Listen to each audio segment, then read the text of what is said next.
big up, and welcome to Liverpool 12th Man Show. I am joined today by the Irishman and Lee. How are you doing, Irishman?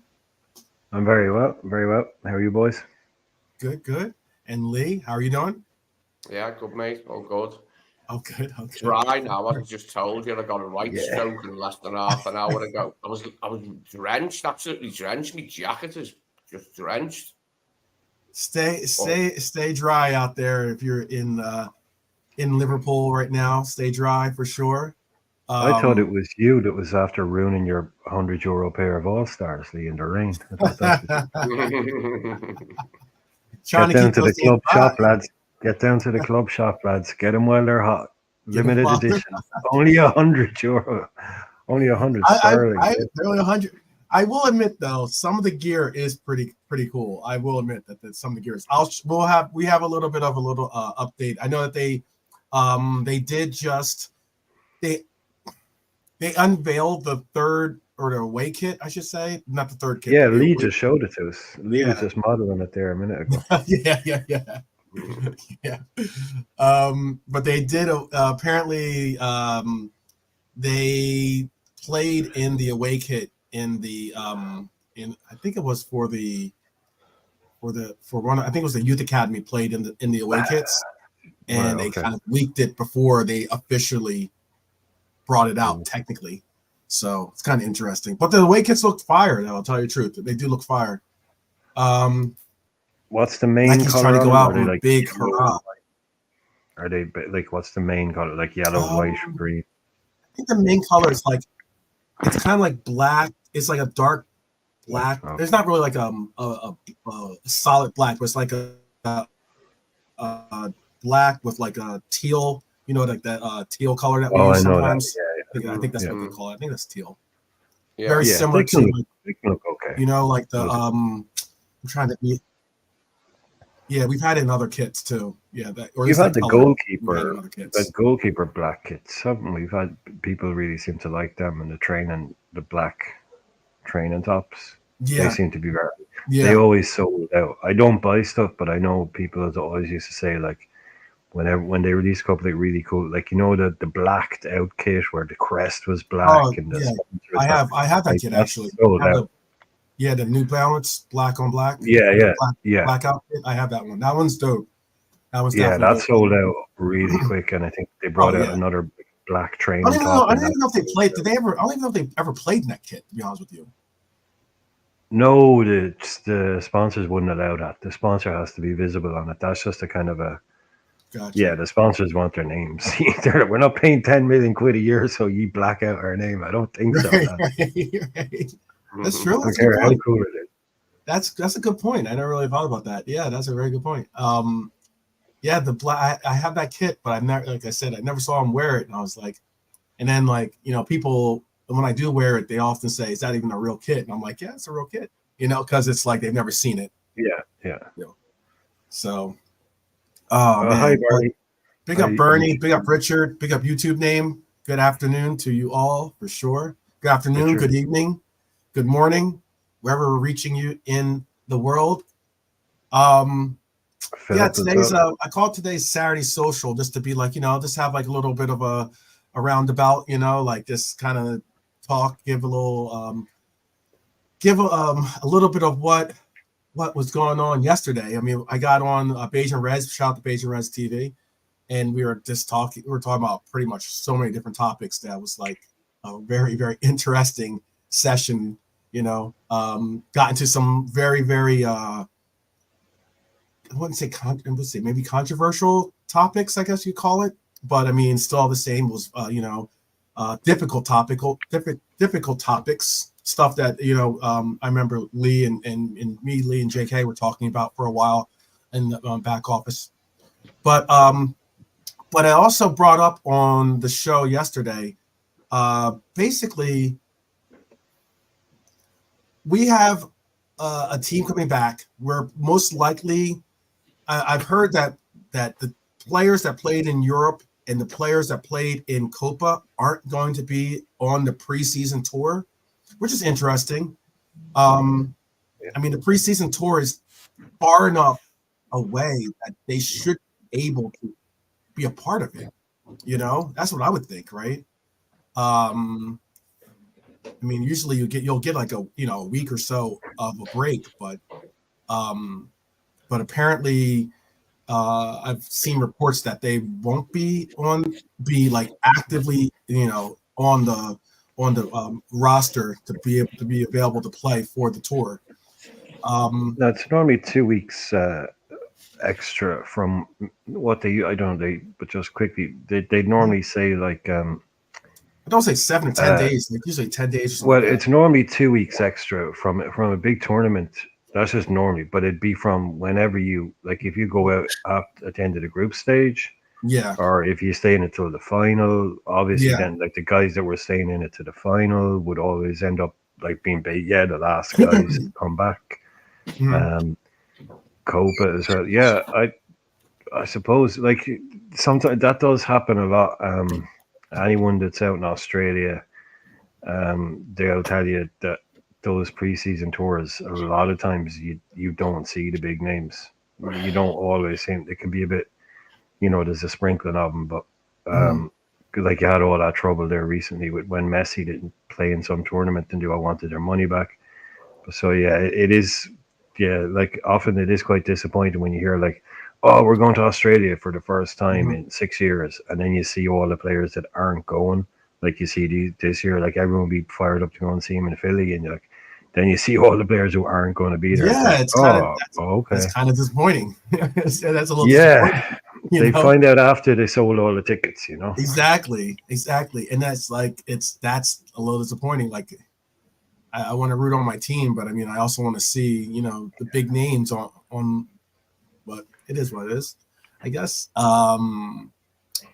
Yeah, YouTube name is saying Slot big into injury prevention, so maybe he thinks they need more than 2 weeks off.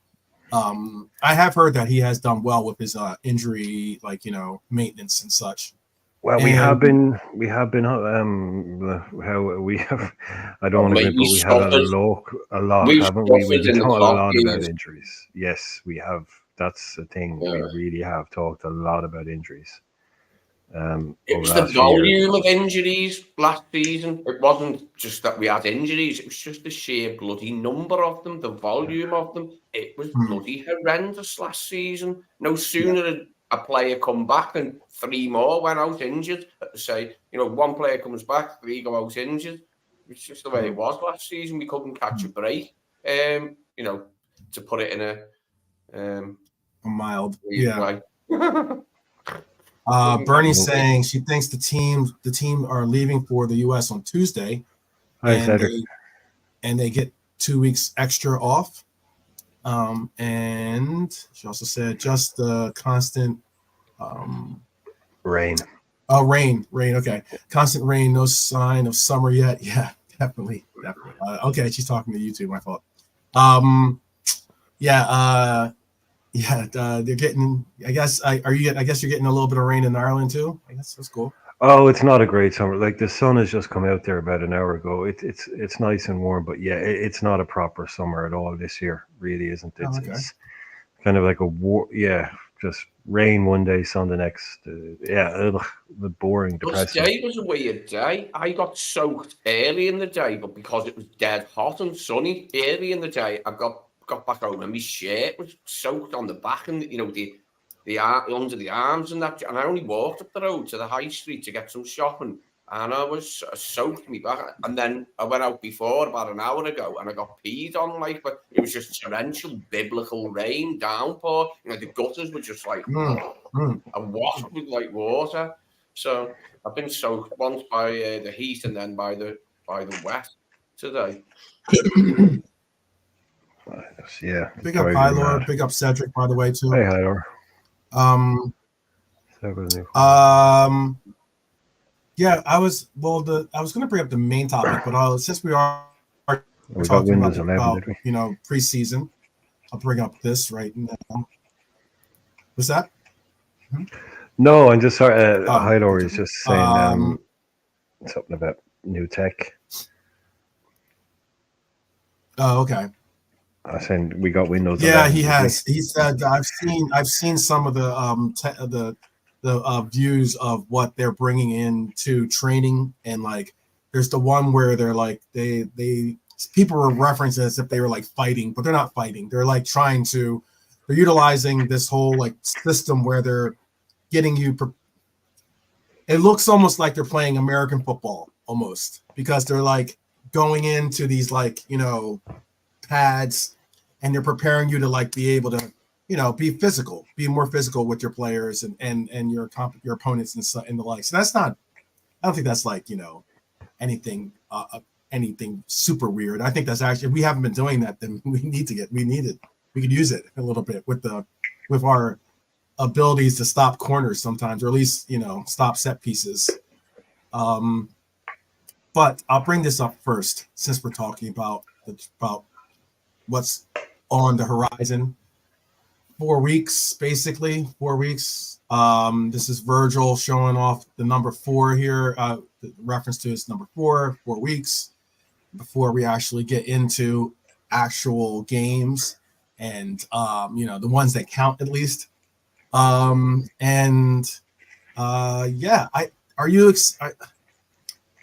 it's pretty incredible how we've gone from the end of the season to 4 weeks away from the start of the season. It's been a real crazy turnaround. That's been fast, it seems like, hasn't it? There has. It's flown by that. Flown by. Yeah, with the Euros and everything, it seems quick, but when you look back, or when you think back to the last day of the season, all I can say is I'm glad that picture is showing the back of that shirt and not the front of it, because but 4 weeks. It's a very, very quick turnaround to bring in new players now at this stage. It really is. I'm not getting on that kind of thing, but you're less than, if you got somebody tomorrow, you got 4 weeks to integrate them into a squad. So I can understand, why people will be getting a bit antsy, because that to me is that's cutting a fine. I'd want a month to work with a player.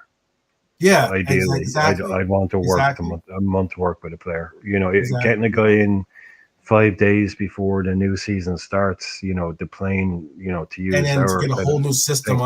under his belt. Yeah, new country, new house, new everything, new schools if he's got kids, the whole lot. It ideally, these guys, they may not be able to join up now, but because they're somebody that's on holiday after the Euros, but the deal is done, and his people are over here looking at housing, looking at all the things that need to be set up for him. It is a little bit not worrying, but it is really getting close to the wire now in terms of Oh, being yeah, able to there's some bring good in questions. someone that could start. Yeah, there's some good questions in the chat here. I'm gonna bring them up. Because like I said, it is a Saturday social. Stajcic was talking about.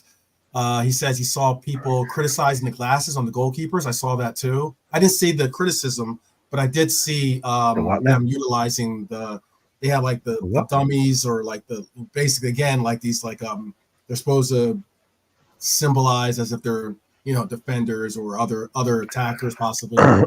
Sorry, Um, I know what they do. They're basically like, Swivel glasses, they call them. yeah, the ball. Like what Swivel it does vision. is it gives you options in front of you. When you have the glasses on, it will give you three different options. Mm-hmm. Um, and you can pick and choose. It's almost like simulating games in front of you. Oh, are they While they're like not AR. What like do you call VR, like a VR kind of thing. Yeah, VR you can things? go. Yeah, you can. There's places in London I know, especially where you can actually go, and you can like football centers and stuff, and you can try them out and you can use them. But it's basically like a ball will come to you, and you have these options. Like you'll see in front of you different players, different passing options, Okay. and it was whatever you try and do. It will score you. Then afterwards, it will say like wrong option, right? And Oh that's breaking wow. it down Okay. a little bit. But That's it's very cool. like do you remember back in the Very, very day, high like tech. That's very high tech. the it's like the golf stuff. But you remember, like they used to just have a green screen or a Yeah, screen, when and you you take a shot. Like it's very in the old days. Like it's quite similar to that. Now I'm sure like these ones are a really high tech version of the basic thing that I hmm just described. hmm Um, but yeah, all that kind of stuff is, I suppose it's what players will expect. I suppose. Oh, you're not even using that stuff. You're not even like. Do you remember when Ronaldo came back to United, and he was kind of like all the stuff that was here when I left is still here. They haven't moved on. They've got no yeah, yeah. They new haven't thing. moved on to to So the new players that are coming tactics, from other new clubs, techniques. Yeah. yeah, they're going to be looking. Oh, did they not even have that stuff? Oh, lads, you know, at Liverpool, they don't even use the new this, or they don't even use that. Like, not hmm that you have to use it just for the sake of it, but you need to be on top of all of those things. hmm And I'm sure for some of the older people, like I'm pretty old, um, you know, that kind of thing is going to be like, what the hell are they doing? Wearing goggles and yeah. There's what's wrong with going out on the pitch and running around and training, but hey, look, that's just the way these things are going, isn't it? That's just the way these things are going. I was going to also bring up this too. Because that's pretty. I do like the fact when you start to try to utilize sports science and you start to try to utilize these new sports techniques. I know they're not.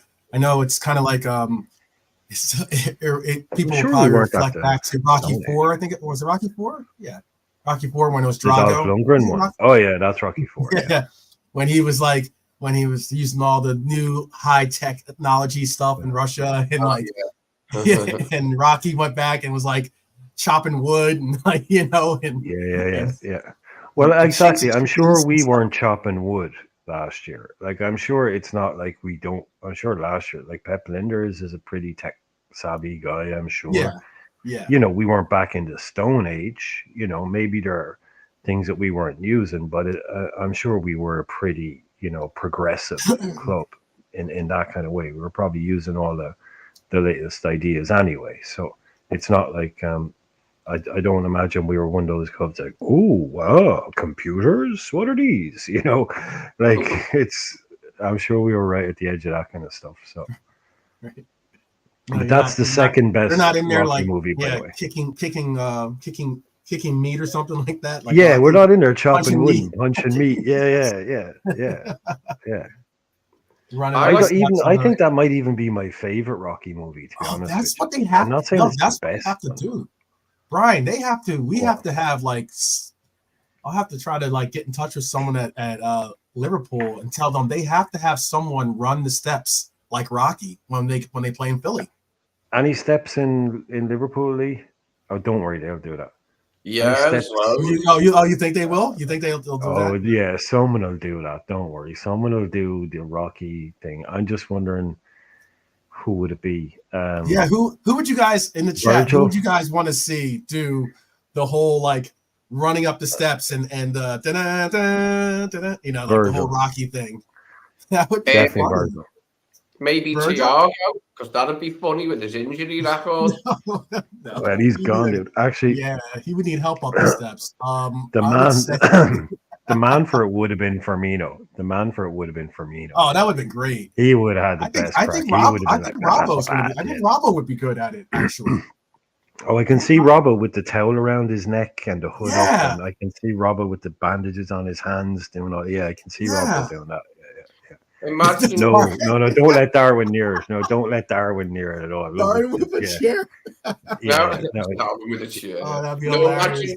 imagine Thiago running up the steps and then Twanging when his hammy halfway up. his quarters of the way up, his leg cramps up and he goes, Bang, and Yeah, then he's like falls. waving for the trainer. Waving for the trainer. bang.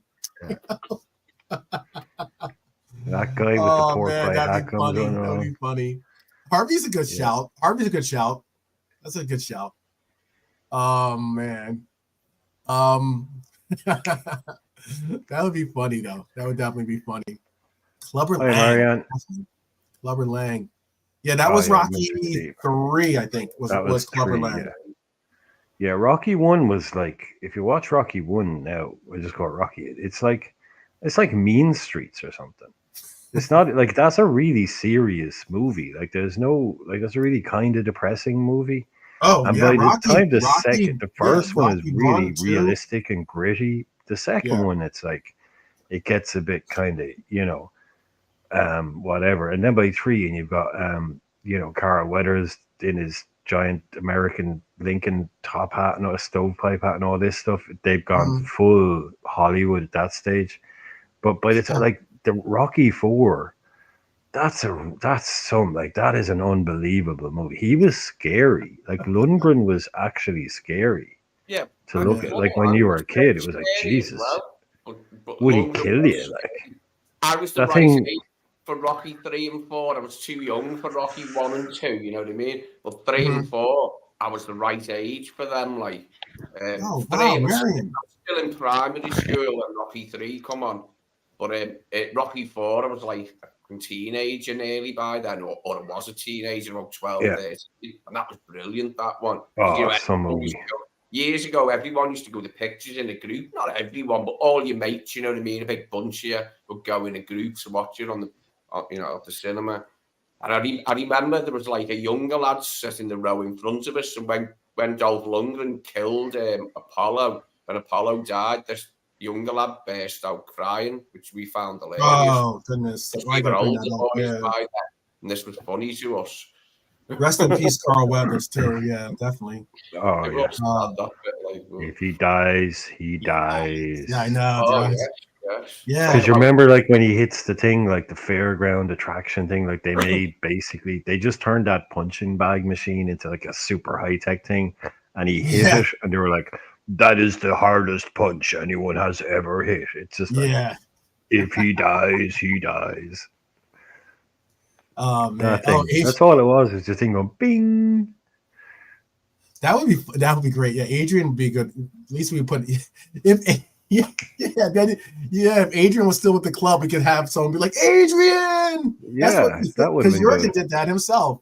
He did it. there He is did that. something to be That was said for bad guys that are willfully obtuse about other people's suffering. It It's is funny. funny. Like that. What was that thing called? Killing Eve with the Scout actress Josie Comer. That killer. She was a killer. I never Hit watched women. that. And the character was hilarious Oh because she was wow, just I didn't really know about obtuse about like other people's deaths and that, like other people's deaths. that's Just made it surprising. funny. Marion's never watched Rocky, but she also said she's never seen Rambo either. That's interesting. That's interesting. Rambo is Rambo is exactly Well, the same as First Rocky. Blood, yeah, Rambo, First Blood was the the first one. It first wasn't one called is Rambo, but seriously gritty, and it's really it's not a Hollywood movie. It's a Stallone movie. It's Mhm. really it's really serious. It's really gritty. Oh yeah, there was a It's lot. not fun. There's a lot of depth in the first Yeah, movie. A and lot of then the depth. second one, like the first, it's all about Vietnam vets getting, and by the time Rambo 3 comes around, it's just like, yeah, we're Oh, it's off just to all. Well, you know Afghanistan, and why? yeah, You know what's crazy? it's funny, brilliant. I love By Rambo. that time, I think Coco again. Stallone and Arnold had a not only a rivalry, but they had this Yeah. thing because I saw a special on the Terminator where Mm. he wasn't originally going to be he was going to turn down being in the Terminator, I think 2 or 3 or something like that, because he in that Terminator, the Terminator doesn't kill anyone, right? Yeah, When he he's a comes good back, Terminator. he's a good In Terminator, Terminator so he 2, he's doesn't kill good. anyone. And Well, he John was Connor at the start, what yeah, happens is at the start, he tells John Connor that he has to obey any command that John Connor gives him. And yeah, John yeah. Connor says, Can't I kill anyone. command you not to kill anybody. Right, And you go, oh, okay. So then for the rest of the movie, he goes around like hurting people to stop them from killing John. But yeah, right, there's right. one point where he's going to kill him, and he goes, the guy was going to kill his mom, and he's like, why the fuck didn't you just waste that guy? He's like, you told me I must not kill anybody. Right, He's like, right, oh right. shit. It's like, yeah. It's a real Yeah, neat no, twist. That was a really clever little twist it in was a that clever movie. twist, but Yeah. that almost didn't get him to take that role because he had not I don't know, it wasn't necessarily a rivalry, but the rivalry They did, entailed yeah, that they did. they Yeah, wanted to outdo each other yeah, in how many people they kill in their films. So Yeah. like, I know yeah, that's a yeah, very yeah. I know people are gonna probably say that's such an American thing, but no, that's No, just no, but the body count thing is big. Like Commando is one of the yeah, Oh, like best. that was during Or that era of Commando, yeah, Rambo, like those mm, things, and it was yeah. like over the The body top. count in Commando is Yeah, over the yeah. top. I think for that reason. But yeah. But anyway, football. Daryl's Well, in. Hello, back Daryl. to football. Back to football. One last thing about movies and football. I do think that if we could, we should get since the Clubber Lang was a shout out. If we can get Mr. T wearing a Liverpool jersey and says, "I pity the fool who don't support Liverpool." How about that? oh, We gotta do it. I thought you were That gonna was say we got. good. I thought you were That gonna say was we good. got to get Clover Lang on the show. I was like, he knows Mr. T. That's a good one. That's a good one. It rhymes. It goes. Yeah, it was a good yeah. one. That was a good I Mr. remember the T. Mr. T cartoon. He had a cartoon where he Oh, it had was a brilliant. team of It was brilliant. athletes with him and that who Yeah, did yeah. women and men athletes. Like they were all young teenagers or something like, and they were all his mates. Yeah, it was all about getting kids out to do sports and stuff. Yeah, yeah, Like, yeah, like yeah. all the athletes with Yeah, the feet yeah. Oh people. I got man, the Mr. T cartoon. got me almost tearing up from the laughter here. Um, since we're talking about Virgil, I'm not certain if this event was in America or not. Most likely it was because there was a lot of because Dr. Dre was there, but um Virgil's taking his time off, man. He's living his best life right now and enjoying his time off. Here he's seen with LeBron James. He got to meet Snoop Dogg. He got to hang out with Dr. Dre. This was like an event with an event that they went to. It was an unveiling style event or something along those lines, and they got to hang out with some. He got to hang out with some of the big wigs. He was there with his wife, and they got to take in some stuff. So he's in America, is he? I believe this wasn't. Yes, so that's why when I heard that they're going to be maybe like he's already here, and I guess maybe he'll just link up with them. I guess I don't know. He's this is most likely in LA. Yeah, he deserves his downtime because he's been overworked in recent years, Virgil, hasn't Mhm. he? I know he has his injury downtime, but that's not the same thing as it being injured. You know what I mean? Yeah. Talking about actually like fit enough to be walking around as well as not playing, and living his life instead of being in a bloody leg brace. Well, I mean, like, yeah. I'm hoping that I haven't seen that news. I'm gonna double check on that for you. I haven't heard that news. Have you heard that? That Daryl's reporting that or at least saying, I say reporting. Our correspondent Daryl is reporting here that Virgil is staying. He's got a 2-year. He's staying with a 2-year extension. Daryl, I do have some little bit of transfer rumors and the likes and such, but yeah. And Bernie, that is true. I got actually up to meet Curtis actually in LA for his birthday. He was here for his 21st birthday. He was with his girlfriend, so I didn't really try to take pictures or anything like that. It was just to give him a happy birthday, big up. But yeah, he does hang out in LA. I didn't know he hangs out regularly, but I know that he does come. He has come to LA before. And he was surprised because not many people have been. No one. I mean, a lot of these. I'm telling you guys, this is why again I said, when someone asked me about the whole thing about Jurgen or whatever, I was like, you guys got to recognize that these athletes could come over. These football players could come over to America, and they could probably pass and not be able to walk the streets and not get mobbed, the way they would in a lot of the cities in Europe. So Yeah, that's one of the things I feel like. Sure, Virgil could walk around in LA and nobody'd notice him. You might get one or two that might but the majority of people just wouldn't recognise him, would they? Because they're not football fans. And even if they are football fans, they're probably not fans of European football. They watch American football, you know what I mean? They watch MLS. So they wouldn't know that he was. And you've got Yeah, to be yeah, that, hasn't it, for players? You know what I mean? You can't do yeah. that you couldn't walk around anywhere in the UK without people going, "Oh, it's Van Dijk. Oh, it's Van Dijk. Come here, Van Dijk, and give me your signature and let me tell you a story." Hmm. Hmm. I'm happy that he's like gotten sometimes you have to take a step back from the things that you're doing and then kind of like to kind of get a fuller view of like your circumstances or the rekindle that love for the game type thing or whatever, those kinds of Sure. concepts. So I'm glad that he's seeming to get his like he's like Stella getting his groove back type thing, which is Getting his phone will be back. good, which will be really really good. Let me just put this in there for Marion. She's staying on my it's like one of my cities that I call. I don't rep LA as like my home city or something like that,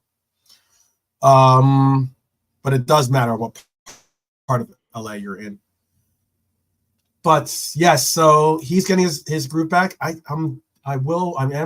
Have any of you guys heard about this extension? If that's the truth or not. I'm not doubting that if it's the truth or not true, but I'm saying if it's accurate, then that's the extension I would have given him. By the way, I would have given Virgil a 2-year extension and basically had him have Virgil for this year plus 2 years on top of that.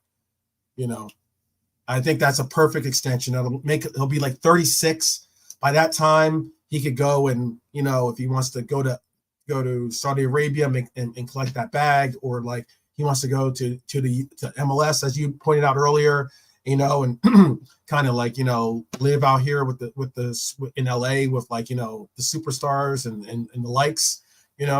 He could do that, or maybe he just wants to go home to Holland and just kind of be a pundit or just retire nice and easy.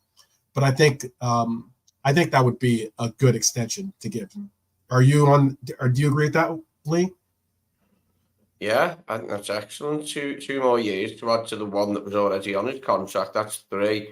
Mm-hmm. Barring any more serious injuries, Virgil certainly appears to be the type of player. Well, yeah, I'll say the centre half because that's what he is. Type of centre half who could easily play till 36, and still be a really good centre half at 36. So yeah, I Right. don't see him like going down the neck over there the next 2 seasons. Like I don't see him not being the player. You know what I mean? He's still going to be a really Mm-hmm. good centre half, I think, in those 2 years. So yeah, it's Yeah. brilliant. If it happens, it's brilliant. If it's true, it's brilliant. Yeah. If it's true, yeah. I'm doing some Google searches. I don't see it just yet, but I Brian, mean, how he's do you feel? one of the biggest players we've Sorry had. about that. In Sorry, I terms, was. he's loved Virgil, because he's well, I think one of the reasons is because he's a centre half. We haven't had a centre half as good as Virgil for a long time, mate. A long time. We've had good forwards, Very long time. plenty of good Yeah. forwards. We haven't had a centre half as good as him for a long bloody time, mate. And that's why everyone. I like It would have been when. nice to Sorry, have Virgil you were going to ask when me. he was at like rather than him being at Celtic. If we gotten him at that stage of his career, it would have been even more Well, exceptional. if he'd gone straight But from Celtic to us instead of going to Southampton for whatever it was, 3 years. Yeah, Mm. yeah, that would have been. But hey, look, maybe he learned a bit in the Premier League before.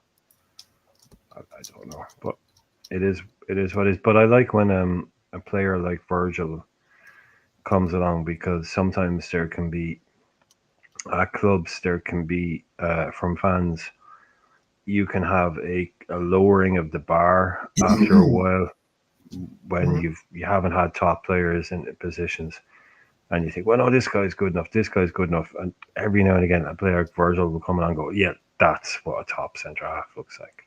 That's your Mhm. bar. Yeah. So it's good to remind us that we can still have a top quality player like that. That's what a really, really Yeah. good one. So if you're wondering if this guy is good or that guy is good, there's someone in recent living memory right now that you can look at plays for our club and go, that's world class. So, Mhm. it is not like, oh, he's not as good as, say, Lawrence or Hans, like that. No, you've got someone right now who's a kind of a measuring stick for how good like a top defender is. But like you said, yeah, for him, what we wouldn't give for him to be 3 years younger, still be like 29, Yeah, 30 yeah, right now. exactly.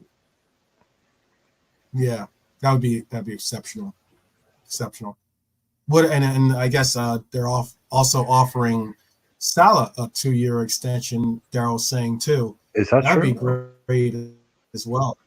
I would be, I'd be cool with that because I don't think we'll see Salah stay for another 3 years. Okay.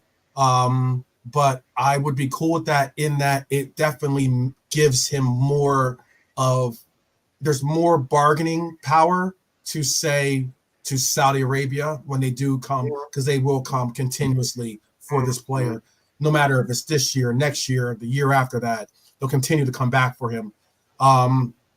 And it gives you a little bit more power to say, well, okay, I know that you're offering 110 or 120, but we want 150, hypothetically, you know? And they'll be like, no, no, no. And we're like, okay, well, then guess we'll keep them another year, you know? Like, at least gives them that kind of bargaining power. But all good, all good. I Do you haven't think seen it would be good for, let's just say, do you think if we came out tomorrow and announced that Salah had signed a 2-year extension, do you think that would be kind of Mhm. get a thumbs up from the fans, or would that be more of a like, meh, he's probably only going to stay, and that just means we'll get more, like you say, that makes him kind of more, his value No, more protected? I for Salah, yeah. Yeah, I don't know if it'd be I the think it's huge the same thing. celebration. I think it's very similar to. I think it's very similar to Joe Gomez's deal, or even Simicast's deal. I don't think we signed him to, like, on his worst year as a Red. We gave him a 6-year extension or 5 or 6 year extension. You know, and it was Yeah, like, they will. They're moan regardless. You should, man. oh yeah, yeah, yeah, they will moan regardless. But Yeah. that's what I'm. At least my perspective is that, like, it's one of those cases where why I bring up the Gomez thing is just like it's just about getting proper value and Did he get an security extension? for the player. Huh? Did we lock him up on a new deal this week or something, Joe? Did that happen? Joe? No, we this was a year or two. Well, the Oh, year right. that Okay. Yeah. he had the was it last year? Oh, No, I not see what last you're year. saying. Technically 2 years Yeah, ago. previous. Technically 2 years Yeah, ago. Yeah. yeah, yeah. And we gave him and that's why he still has like 4 years left on his deal, because like it was a weird one, considering I think he had maybe a year or two left on his deal already, but like we ended up giving him like a 5 or 6 year extension on his deal, and it was like, what are you doing? It's like very similar to Simicast. Simicast has a lengthy extension on his deal, but do you think that we're gonna like keep Simicast into his 30s? As a not eventually not as a backup, but as a 30-year-old Simicast, 30-plus-year-old Simicast at starting left back? No, it's not going to happen. But it definitely brings you a little bit of negotiating leverage, to say the least, when it comes to that. But I haven't seen any of our players get anyone bid for any of our players.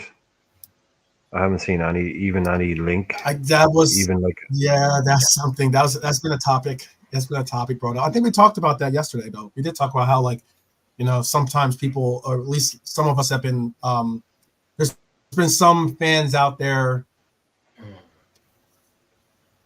There's been some fans, some content creators out there that have been pushing back about The that have valuations been that we pushing put back on about players. the evaluations. Yeah, yeah, the Yeah, but no, evaluations. I just mean I haven't seen a single actual news story, a transfer rumor in the news saying such and such a team is trying to buy a Liverpool player. I haven't seen one. I Oh, haven't seen oh any. yeah.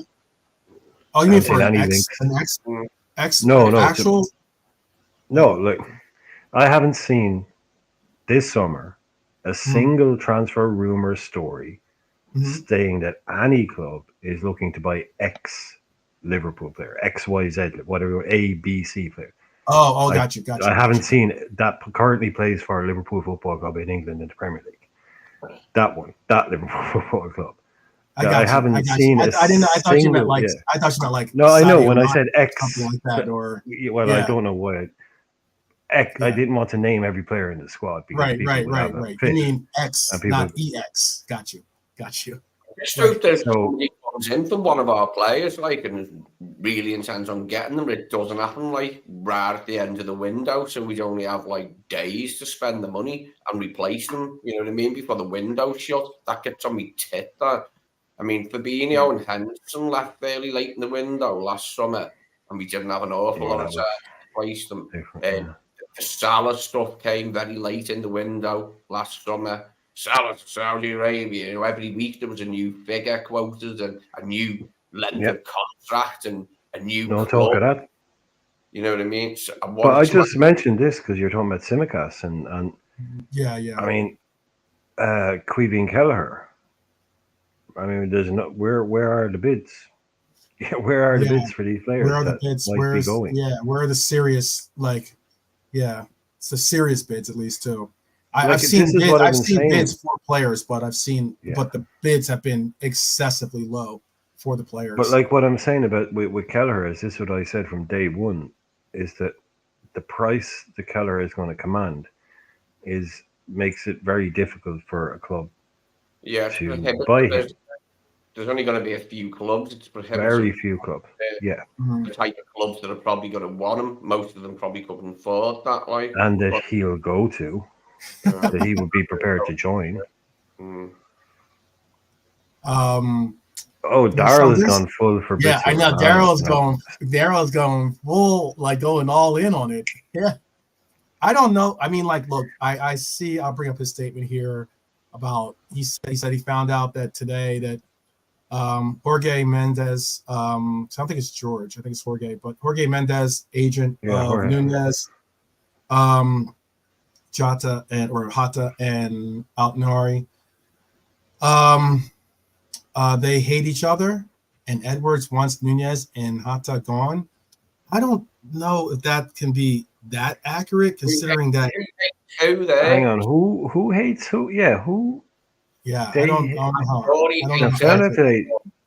Mendes, Nunez agent, and they hate each other. Who's hating? Yeah, I'm with Leo. Who's? I don't get that. I don't know. Dara, let's clear that up. Yeah. Clear that one up, Dara. He's saying that Edwards hates Mendes. He wants Hata and Nunez gone, and he's being serious. Oh, because Mendes is there. Edwards hates Edwards Mendes. doesn't. Yeah. I don't know if, like, I get that he might not like a person, but I mean, like, players is players. I don't know. I don't know if you get rid of players simply because you don't like their agents. No, no, there was all that shtick. Lee, you remember this? Sorry, Lee, you remember when Alex Ferguson fell out big time with Mino Raiola, and he made this big thing about I wouldn't even sit in a room with that guy. I wouldn't, all this kind of shit.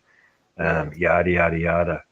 The second one of his players was a player that Ferguson wanted. That kind of got a little bit forgotten about.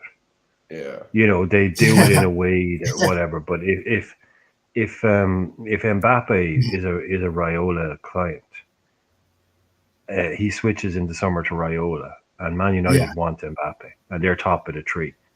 They'll have no problem dealing with Raiola then. There's a lot of this bluster and talk, and they probably do hate each other. I wouldn't be surprised at all. People do disagree in life. His shout, Daryl's theory. The other stuff I don't know. The other stuff Daryl's theory is some crazy theory there. I like crazy theories. Crazy theories. I don't like. I know. I like.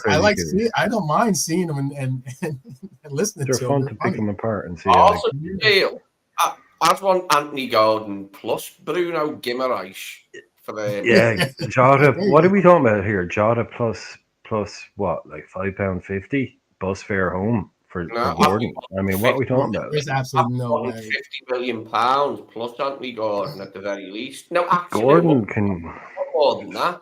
drive the taxi or something. But anyway, Well, that's just here's I don't want some. Anthony Gordon Here's a anywhere player near that us. I know is somewhat divisive when it comes to whether we should keep him or we should get or whether we should buy or not to buy or we should sell this player or keep him.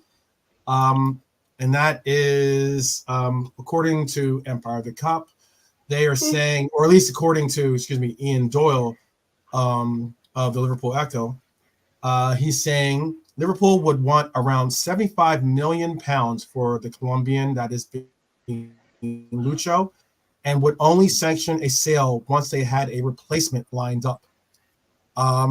That's a 75 million for Lucho, which is what, like around 85 million euros, I guess, right around there, close to 90 million euros, right? what did we pay? £40 million? Was it? Yeah, it would be like we would make about 30 million. 35 million. Yeah, like a little bit over 30 million pounds on the deal from the original deal, at least. Is it worth? Exactly, Trap Joe. Sorry, just with Trap Joe, that's what I'm saying. Disagreements, I wouldn't be surprised at all if they don't get on. Hate, exactly, it's a big word. That's But a I big wouldn't word. be surprised That at is a- all if they don't get on. Of course they don't. These No, people, like super it's agents a are not fight. Yeah. managers and clubs. These super But they're out agents there fighting. Yeah, they're not fighting for their players. They're not there to be liked. You know what I mean? No, They're there to exactly. go for their Exactly, clients.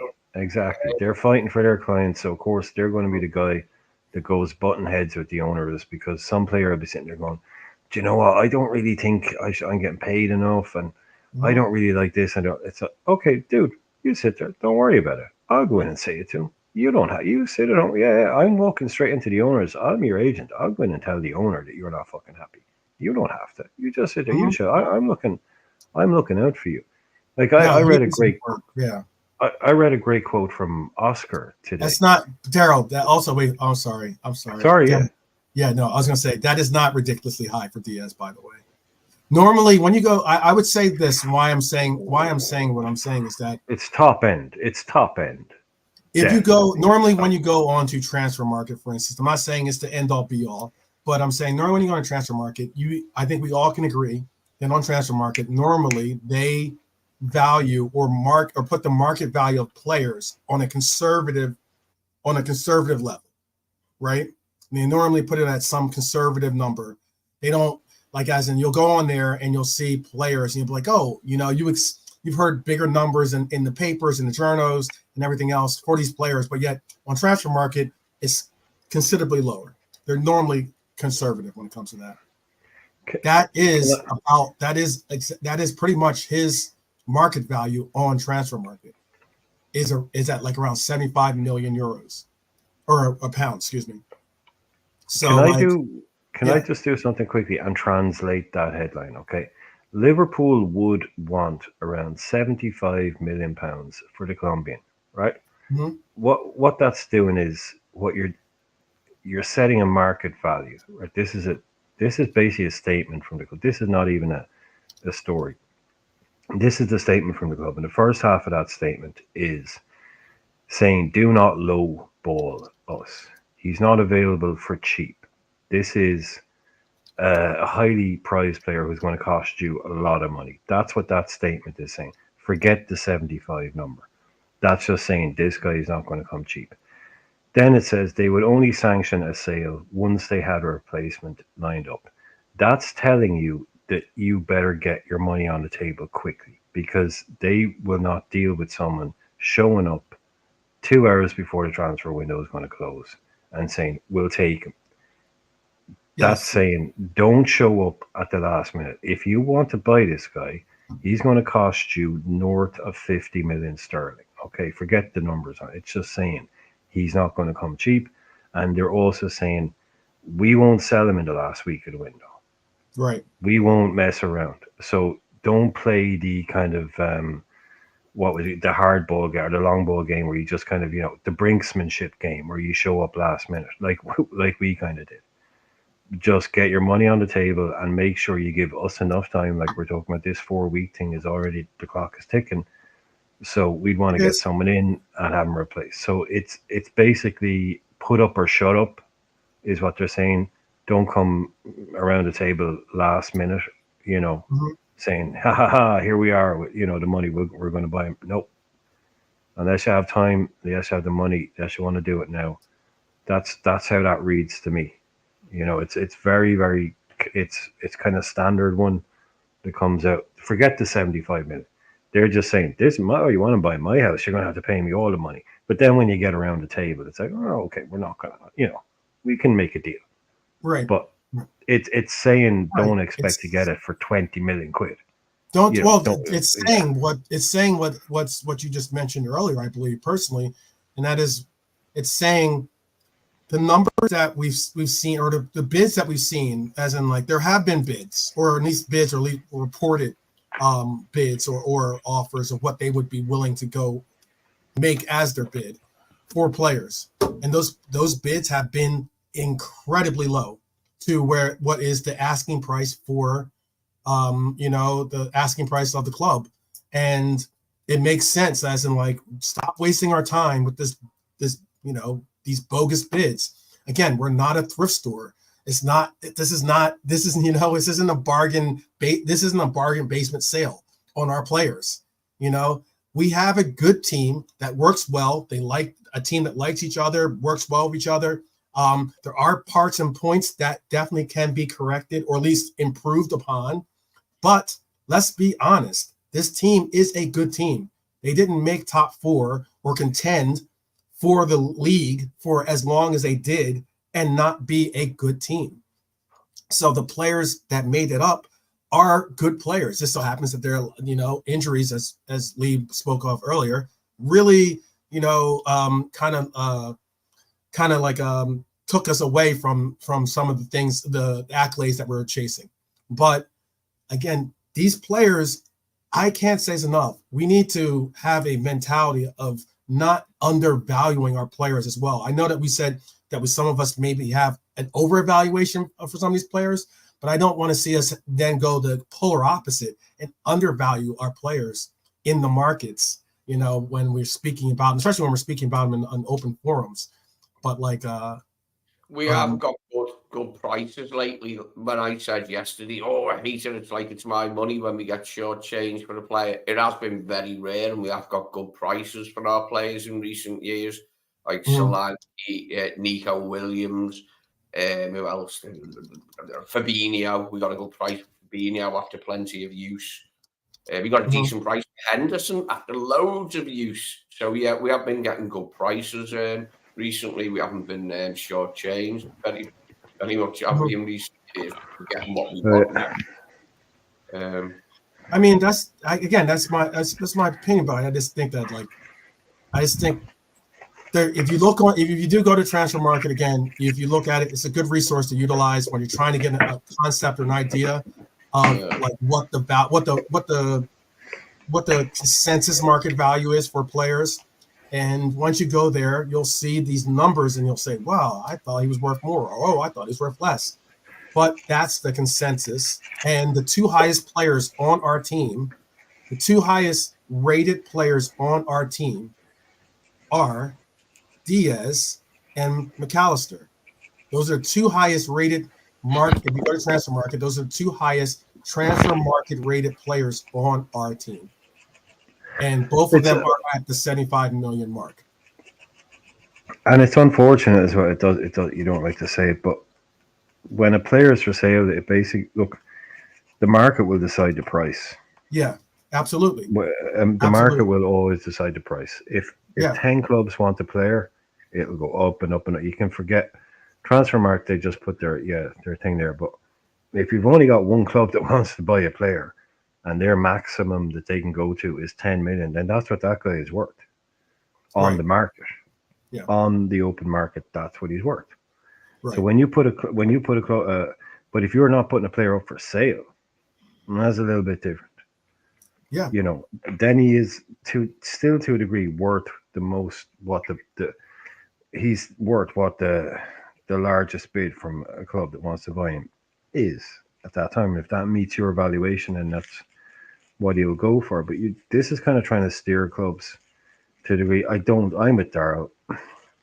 He's not a 75 million pound sterling player. He's not at that age either. You'd want like 8 years. Like to me, if you got 50 million sterling, that's about 60 million euros. You're making a profit on a player like that. That's probably what I would be happy for if I was. I was trying to look at it. Well, if I was a fan of the club that was buying him, what would Mhm, I think was too much to pay for this guy if I wanted him? mhm. And I'd probably be topping out around the 50 million for Diaz.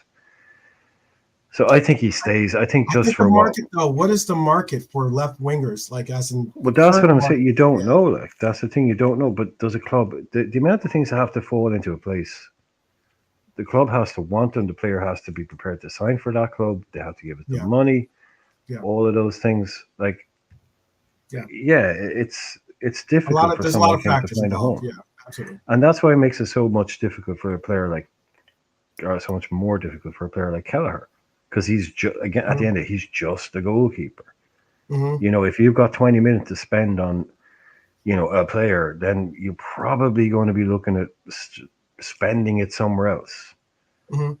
As an up and coming club, well, we could get a top Yeah. midfielder for 20 minutes, we get a top striker for 20 minutes for our, at Well, their level. well, how about this then? Well, then how about Oh, this then? So another thing that's been reported out there is now that Manchester United have gotten Euro, and it is now being Xerxes. reported that that Sporting in Portugal have reduced their asking fee from 50 million to 38 million for Inacio. So is this a player then? Do you think we should revisit this now as a player At to possibly? at 38 million, yeah. Subsequently, significantly less than Yeah. 50 million, Yeah. 38 million. So, Mm, yeah, I mean, I've liked him ever since we were linked with him and did a bit of research into him, watched one of cuz of him, No, heard what other very nice. people said, and I like the sound of him. I wanted a left-footed centre-back for a while to give us balance in that department because everyone else is right-footed. Jarell's right-footed, Virgil's right-footed, Joe's mm, right-footed, Canate's mm, right-footed. Do you know what I mean? mm, It mm. gives some balance, it gives a little bit of equilibrium in that department. Yeah. Yeah. Is that so? That's if the data stacks up, YouTube name is saying he's saying yes. Well, That's a yes from I'm you, I assume, Lee. You said yes, right? Are you on? Are well. you Yeah. now? Do you think that he's now Lee's this should be a done the target work on for him. us? Huh? Lee's Can done play all the can play background all the checks. different play, left, right, center back, all the center back roles. Yeah. The main thing is he can play left back as well, innit? And that's what I like about the idea of us having him in the way that I said yesterday. Ake and Hmm. can play left back easily in a back four. Hmm. He can do the same. Well, that was the point you were making, which is I thought you kind of you didn't skip over it, but we didn't really talk about it much. But it was a really good point that you were making. I thought, Lee, was that when you have a player, and again, doesn't give you two players for free. It doesn't give you a spare player for free. But if you've got a really good, reliable player who can do that centre half and left back role, if you've got two of them, one of them is your starting centre half, and then you kind of you can cheat a bit by not needing a second left back. And like you were saying, you can then look at maybe having another attacker or something like that you can utilize more in your squad when you have someone that it's like, oh no, it's cool if like say we only have Andy Robbo as our first a real only left back, and maybe the next guy is that Owen Beck dude. But if Hmm. you got but we've got three centre halves, and if Robbo can't, then Ignacio can play it. Then the other guy can move in. I think that's a really good point. It's that you don't need to have like when I was talking because we were doing that thing yesterday. I was going, well, I'd like two left backs, two right backs, four centre halves. Very kind of basic way of looking at it. But Yeah. you're right. When you have someone who can cover both, it Mm, gives you options mm. further. Well, not options, but it allows you maybe to potentially invest a little bit further forward because you've got someone that can cover. Just like Joey did. We saw how important Joey was. Don't worry, man. We've no right back. Joey can play there. Oh, we've no left back. Joey can play there. Don't worry about it. He can play left back. He can play centre half. but you got someone like him who obviously I'd imagine can do it at a very high level. You know, I don't know anything about this guy, so Lee's looked at him more. But if, like someone said, if the data stacks up, I don't know. Yeah, get him in, I suppose. Okay. We have to think with the numbers since, like, even Yeah, last January. I was gonna say we were linked Norm. with them. That's that we're linked with him last January. Is that what you said, Lee? Yeah, as Yeah, well as last year. Yeah. yeah. It was there in the summer, and Yeah. then when January came around, we were linked with him again. So, I mean, Norm is very bullish on him. It doesn't mean we have ever looked at him or we intend to ever look at him, but I don't know. It seems to be something. Yeah, in it. Norm is Seems- very bullish on him. Norm said that he's saying he would take Ignacio all day long, even for 50 million. Good left foot, good in the air. He can carry the ball, and his recovery is good. And he also rates him. He makes a reference to saying he is very similar to Ruben Diaz with City, that's high praise, actually, very high praise.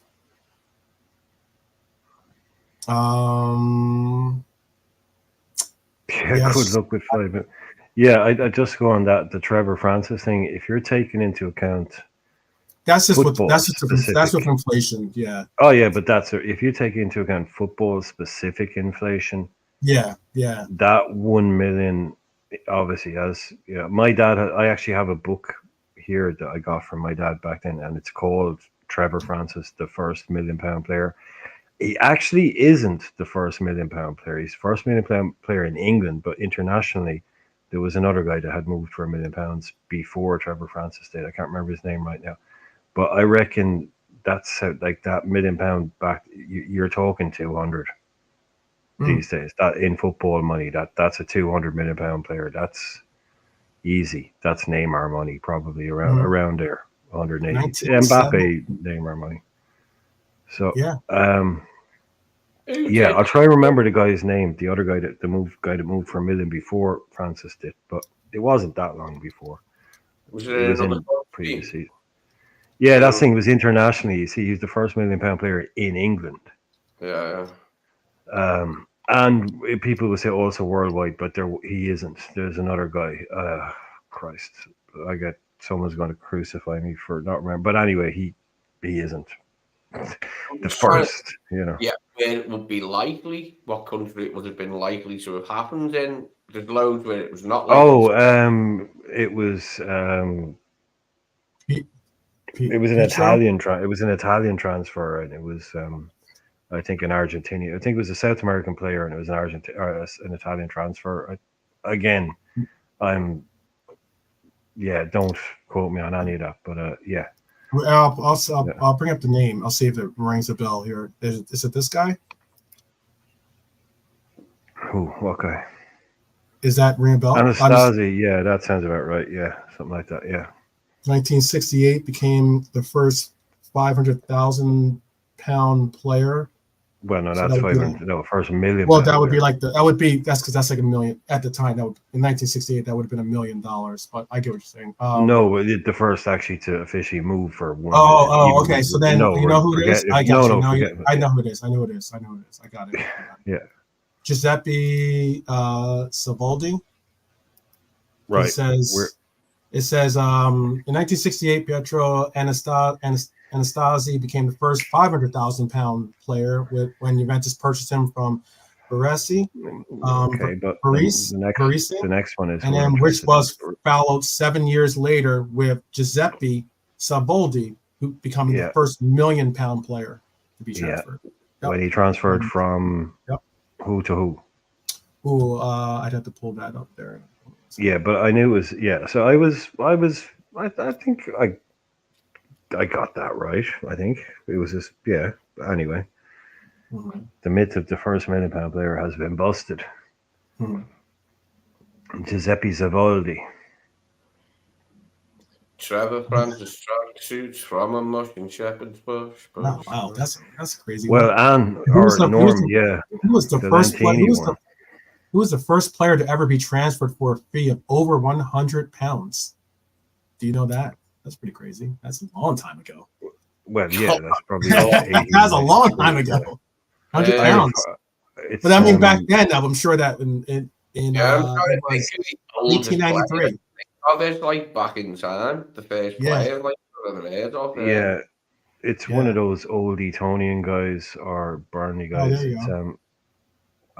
was it old Etonian? Was it? No, it was actually the first player to ever be transferred for a fee of over £100, excuse me, was Scottish striker Willie Groves when he together with Jack Reynolds, £50, made the switch from West Brom to Aston Villa in 1893. Were you there, Norman? Were you there at that one at their unveiling when they did the keep it the uppies in 1893? Crazy. A year after 1893. Liverpool was founded. Like our club was only a year old at that stage. Yeah. Well, that's because you know why? It was only 8 years after the legislation of professionalism in the sport. Yeah. That was. But 8 years. anyway, Ignacio, yes or no? I thought we're on. Yeah, Ignacio, yes or no? Yes or no? Yeah, give a 1 if you make this deal. A 2. Oh, how are you, Tom? Tom A Bolden 2 in the if chat. you Sorry. put a 2 in the chat if you would do this deal. I mean, not do this deal. 1 in the chat if you would do this deal. So 1 is a yes. 2 is a thumbs down. This is meaning it's not the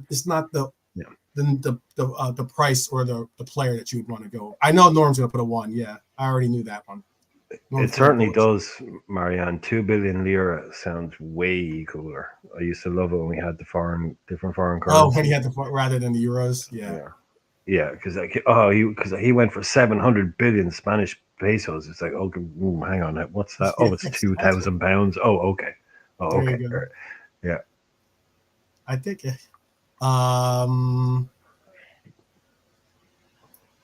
that'd be Michael Corleone. That would be great if we could take it back and we can drop a couple ducats. They didn't have pounds. They didn't have that's pre-decimalization, man. You got to get those. We have to just go back with like straight gold or silver. Yeah. It wouldn't go back with any like paper currency. That would be and you'd probably be making out around the same. Stupid. Yeah. If you went back with gold, you'd probably be making out around the same, to be honest with you. Because there was plenty of gold around back then. I mean, you wouldn't have been, Oh, you think? All you'd have is your knowledge. What's the currency that we would have to, or not the currency, but the knowledge? Knowledge is power, my friend. Knowledge is power. Yeah, just all you know is like what's going to happen. It's like the almanac in Back to the Future. It's just betting on what you know will happen. I think that if you went back like iPhones, if you brought iPhones went back with the almanac, I think you would be like the target for the mob or something would come out. Oh yeah, no, it doesn't work out for Biff, man. Biff ain't happy. I think it goes on to show that Biff gets rich, but Biff ain't happy. Yeah. It's and he's got an idiot son Biff because was never happy though. Yeah, but Biff was well, no, you see, exactly no charger for the iPhone, but you could bring the charger. You could bring no charger for the iPhone. That's true. You could bring the charger. You could have the charger. There's no socket. There's no outlet. But there's no outlet. I don't think you're going to get much service though. So with the iPhone.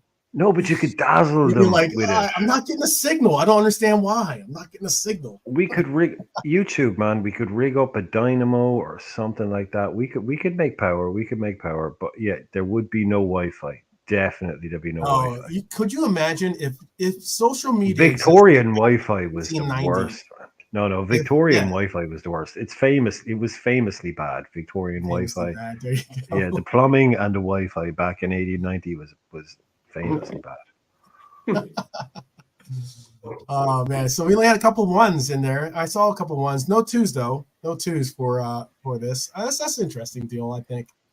I personally wouldn't think it wouldn't be that bad of a deal. I don't think it would be that bad. Speaking of dates, you know what? And especially since we like the number 7, we usually are in the 7 o'clock hour when we go live. unless it's like a special event or something like that we're holding on to. There was a signing 7 years ago to this day, actually, and he has a 7 in his kit, but it wasn't just a 7, and that was Ragnar. Yep. Go Ragnar. Yep. We signed him 7 years ago to this day. Shit. Crazy. That is kind of a long time ago now when you think about it. Yeah. Good cheap signing money by in early doors. I think we bought him off Augsburg, wasn't it? It was, Augsburg. We bought him off, wasn't it? In the German league, Augsburg. Yeah. I have that kit too. You don't like that kit, I think, Brian. Which one? The one that he's wearing. It's the one with some New Balance, but it's the one that has like the button. But I mean, of the two that he's holding, one appears to be white and the other appears to be yellow. So did they have white names and numbers on the back of a kit that had yellow on the front? That's terrible. That's worse. That makes it even worse. It makes it even worse? Yeah, that's an awful kit. Put that boo that kit, he says. Yeah. Boo that kit. Yeah. Okay. Boo. Yeah, I'm sorry, Trap Joe, if you don't like it, we'll try and make it more edgy for you. We'll quit the cringe. I'm sorry. Sorry if we was it cringe? He said humor? Stop with the cringy humor. Yeah, I know. He's saying it because he sometimes brings out a little bit of his cringy humor too. Well, come back for the late show. It gets a little blue. It gets a little bit better. You must have missed my pay the fool. God, comedy genius. I mean, come on. I'm basing an award show around that. What is there? Speaking of kits, here's a really cool kit. Obviously, this is one Trent signed this one, so it's being auctioned off or something like that. But I got you, Trap Joe. I got you. But I was going to bring up this question. This was like the original concept of this episode, but it was something that I wanted to ask the chat, and I wanted to ask the panel as well. We're getting into this preseason. Obviously, I know that we're not going to have the likes of those that competed in the final stages of Copa in the Euros. So that means that our English players or our Liverpool or our Scouser and our English players, however you want to reference that, and also our South American players won't be with the team. But Trent had a debut at midfield in the Euros. I know it was certainly not a warm reception of his talents of playing in the midfield. I think it's also you gotta kind of factor that with who's surrounding him and how they fit with him being in the midfield and how they fit with like how he can make them better and the likes. But we're going to be coming on a season where last season last season there was a considerable number of people out there that wanted to see Trent in the midfield. Has that experiment that they utilized in the England Euros, for England in the Euros, has it sold you to say, yes, I still want to see it, or no, I wanted to see him in that right back / if anything, the closest I want to see him in the midfield is in an inverted role, but I want to see him in that right back role. I don't want to see him as a solely midfield player. Go ahead, Irishman. I heard that you wanted to comment on it, and then we'll go to Lee. And tell me your thoughts in the chat too. I'd love to hear what you guys think. Are you guys sold on Trent being in the midfield, or are you guys are you bullish, or are you bearish? I don't know if that's the word for it, but I've been saying this for a long time. I don't like it. I mean, the guy wants to transition isn't right. If he wants to be a different type of player, I don't really know what we can do. I don't. I mean, I just loved him at right back. I just thought he was one of the best right backs we've seen as an attacking right back. But seemingly he wants to be something more as a player, maybe. Right. I know if he was, you say he played for England and it didn't work. Oh, I'm Well, not saying I'm just but you saying say that look at was the players concerted. around Yeah, him. You say, yeah. but if you're That saying was a look concerted at the players reports. around, Yeah. no, but I'm just saying you're saying look at the players around him. Whether you got Mhm, Rice, 100 million pounds, Bellingham, Ballon d'Or winner probably, Harry mhm, Kane, Saka, Foden, Player of the Year in the Premier League last year, John Stones, Premier League winner, Champions League winner, mhm. surrounded by top quality. At Liverpool, he's surrounded by top quality players, and to me, it doesn't work in either. So to me, it's got nothing to do. I mean, there's no better. What? Okay, put him in Real Madrid, and then okay, well, if he has to go all the way to Real Madrid to basically have a free role to be able to do what he wants, that to me isn't football. Um, I don't really see how this works out. I don't see how it makes sense. I Mhm. don't, as I've said before. I think I've always said. I said Trent is a problem, and he's a solution. I used to say that a lot. Now I'm not so much on the solution bit. If he doesn't play it right back, if he plays it right back, and we play an attacking right back role, cool, he'll be great. But this whole thing of having to build a team around him, having to move 5, 6, 7, 8 different pieces on the board to get him into his whatever he wants to be, I'm not for that. I really don't like it, and I've seen him be way more productive from right back than as good as he looks in midfield. And I don't think it's Trent FC. No team should be built around Sure. Trent Alexander-Arnold, especially not a team as big as Liverpool. If he doesn't want to do what the Well, manager wants him to do, so go and play your football somewhere else. We'll so survive wait. without I have a Trent. question. I do have a So, question though. Like, if hypothetically, and then Lee, you can. I'll get your answer as well for at least the original question. Just going off of that because I've heard you say that before, and I can understand what you're saying. But like hype, and then I'm not making the comparison to say that Trent is messy, but there are players that do get teams somewhat structured around their talent.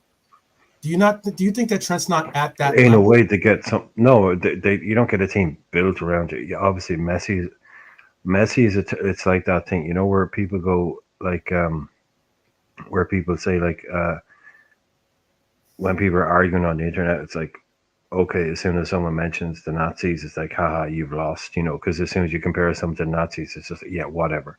No one's as bad as them. No one's as good as Messi. It's a Mhm, terrible, terrible comparison. Not mhm. saying you, I mean, just to put anyone, it's like, yeah, is he good enough? No, you don't build Liverpool around Trent. Okay. You just, no, I'm sorry. You play your best, like, the best football you've ever played in your life was an attacking right back. If Mm, you want to strop and say I'm not going to play unless you give me this role, which to me I haven't seen him excel at. mhm, It'd be cool if I'd seen him do it. It's like, wow, did you see when you put him in midfield? He ran the show, and he was this and he was that. He can ping balls. We all know what he can do. Oh, mhm, guess what? He hit a great long ball. Yeah, he's been doing that for 5 years at Liverpool. We know. He can also cross and assist. So I don't see that he makes that much of a difference going into midfield. Like, I go back to the one where they tried it years ago with England, and it was a complete car crash. He started Reece James and Trent in a 3-4-3 with Trent in midfield, and after 37 minutes, it went so badly wrong that he switched them. He put Reece James in midfield and then took Trent off. No slight on Trent. It's just that Trent isn't a mm. midfielder at the highest No, I level. remember that match. I might not Yeah. have seen that matchup, but yeah. So it was What just game like, was that? I'll take a look at that game if oh, it's that's on. years ago. Yeah, If that's it's an on, international friendly age. But and it just for me, I don't. I'd love to be proved wrong, and he turns out to be next Pirlo or next Xabi Alonso. I'd love that. That would be amazing. But what I'm saying is, I haven't seen enough of what he does when he goes into midfield to apparently make it so much better. He just looks kind of okay, and this whole like inverted thing to do this and that to me seemed really overly convoluted, and like we were kind of doing it just for the sake of doing it at times. hmm hmm It I really don't know, but like this is a football at a way higher mind level than mine. I get that. hmm hmm This is just to me as a fan what I see. It's just like, did he look better as a right back or as a midfielder? He looked better as a right back. hmm Way more productive. Loads more goals and assists. Well, not goals, but assists. I mean, what's wrong with that? But like I said, if he wants to be a midfield guy, then that's up to him. But there's very few. Yeah, exactly. Tom, no one can be the next. I don't know, but if he turns out to be some guy that's great at football in the middle, cool. But I just haven't seen it yet because I don't think Mhm. he's good enough one touch. I don't think he's good under pressure. I don't think he can play. Like his best attributes are with the pitch in front of him, long passing, crossing, that kind of stuff. Playing like in the middle where you're under pressure all the time, it has to be pop, pop, pop, pop. You're not spraying balls around, quarterbacking. I don't think that's his thing. But again, I don't know, man. I don't know, but I just don't like it. I'd like to see him just be that Frim. Like when we all thought Alonso was coming in, put him in the Frimpong type role, attacking right wing back. He'd destroy teams in that role. He'd be amazing in that role. But again, like I say, if he wants to be a centre mid, what can I say? What can I say? I get what you're saying. There's a lot of. I'm gonna get Lee. We're bringing in Nalante too. Big up Nalante. How are you doing? Oh, hey, no latte. Yeah, I'll shut up Yeah. for at least 10 minutes. Yeah, big up, guys, man. Blessings, man. Blessings always, man. Interesting jumping on the trend chat. Very Yeah, interesting. no, you know what? I wanted to I wanted to see what people were thinking. Now that we've had an experiment with Trent at midfield. Obviously, it didn't go as well as people anticipated. I just think England didn't go as well as anticipated too, so that has to be factored into it as well with the experiment or the evaluation of the experiment. But yeah, that was one of the main topics I wanted to cover today. I know I saved it to the end, but I saw it in the chat that you're bullish on it. So let me get Lee's opinion, and then I want to hear your opinion then too. So let me get Lee's opinion on it, and we'll bring Latte into the conversation. Lee, what's your opinion on this? Like Brian said, if we could play him like Frimpong at Leverkusen, but it mean playing three centre halves, that'd be great. I'm not really a fan of moving him into midfield. I think it's better off having him as even in a flat back four as an attacking right back. Than having him in midfield. That's just where I feel he's best. Yeah, I'll keep it short and sweet there. Yeah, I prefer him as a right back end of. But I would like to see him as a wing back. I'd like to see us play three at the back just once or twice. To see him as the right wing back, you know what I mean? To see him destroy teams, like Brian said, because he would destroy teams in that position with his cross and some of the cute balls he plays on the inside as well. He'd muller teams with that stuff. But I don't think we're going to be changing to a back three anytime soon. Okay. True. Nalante, let's hear it. So let's hear it. I know that you're very. I saw that you're like move him there. Done deal. Yeah, no, I look, I understand what Lee and Brad are saying, but for me, I mean, this trend right back business, I think it's done for us personally. Look, I understand. Look, he came to the club of the academy as a midfield, and Klopp revolutionized him in terms of the right back and some of the final performances. I get that, but defensively, I'm sorry, like with all due respect, and yeah, I might not be a rush with all, but from when he started 2018, he still makes the same basic mistakes. And as a club, can we afford that? And it's not good enough. I'm sorry.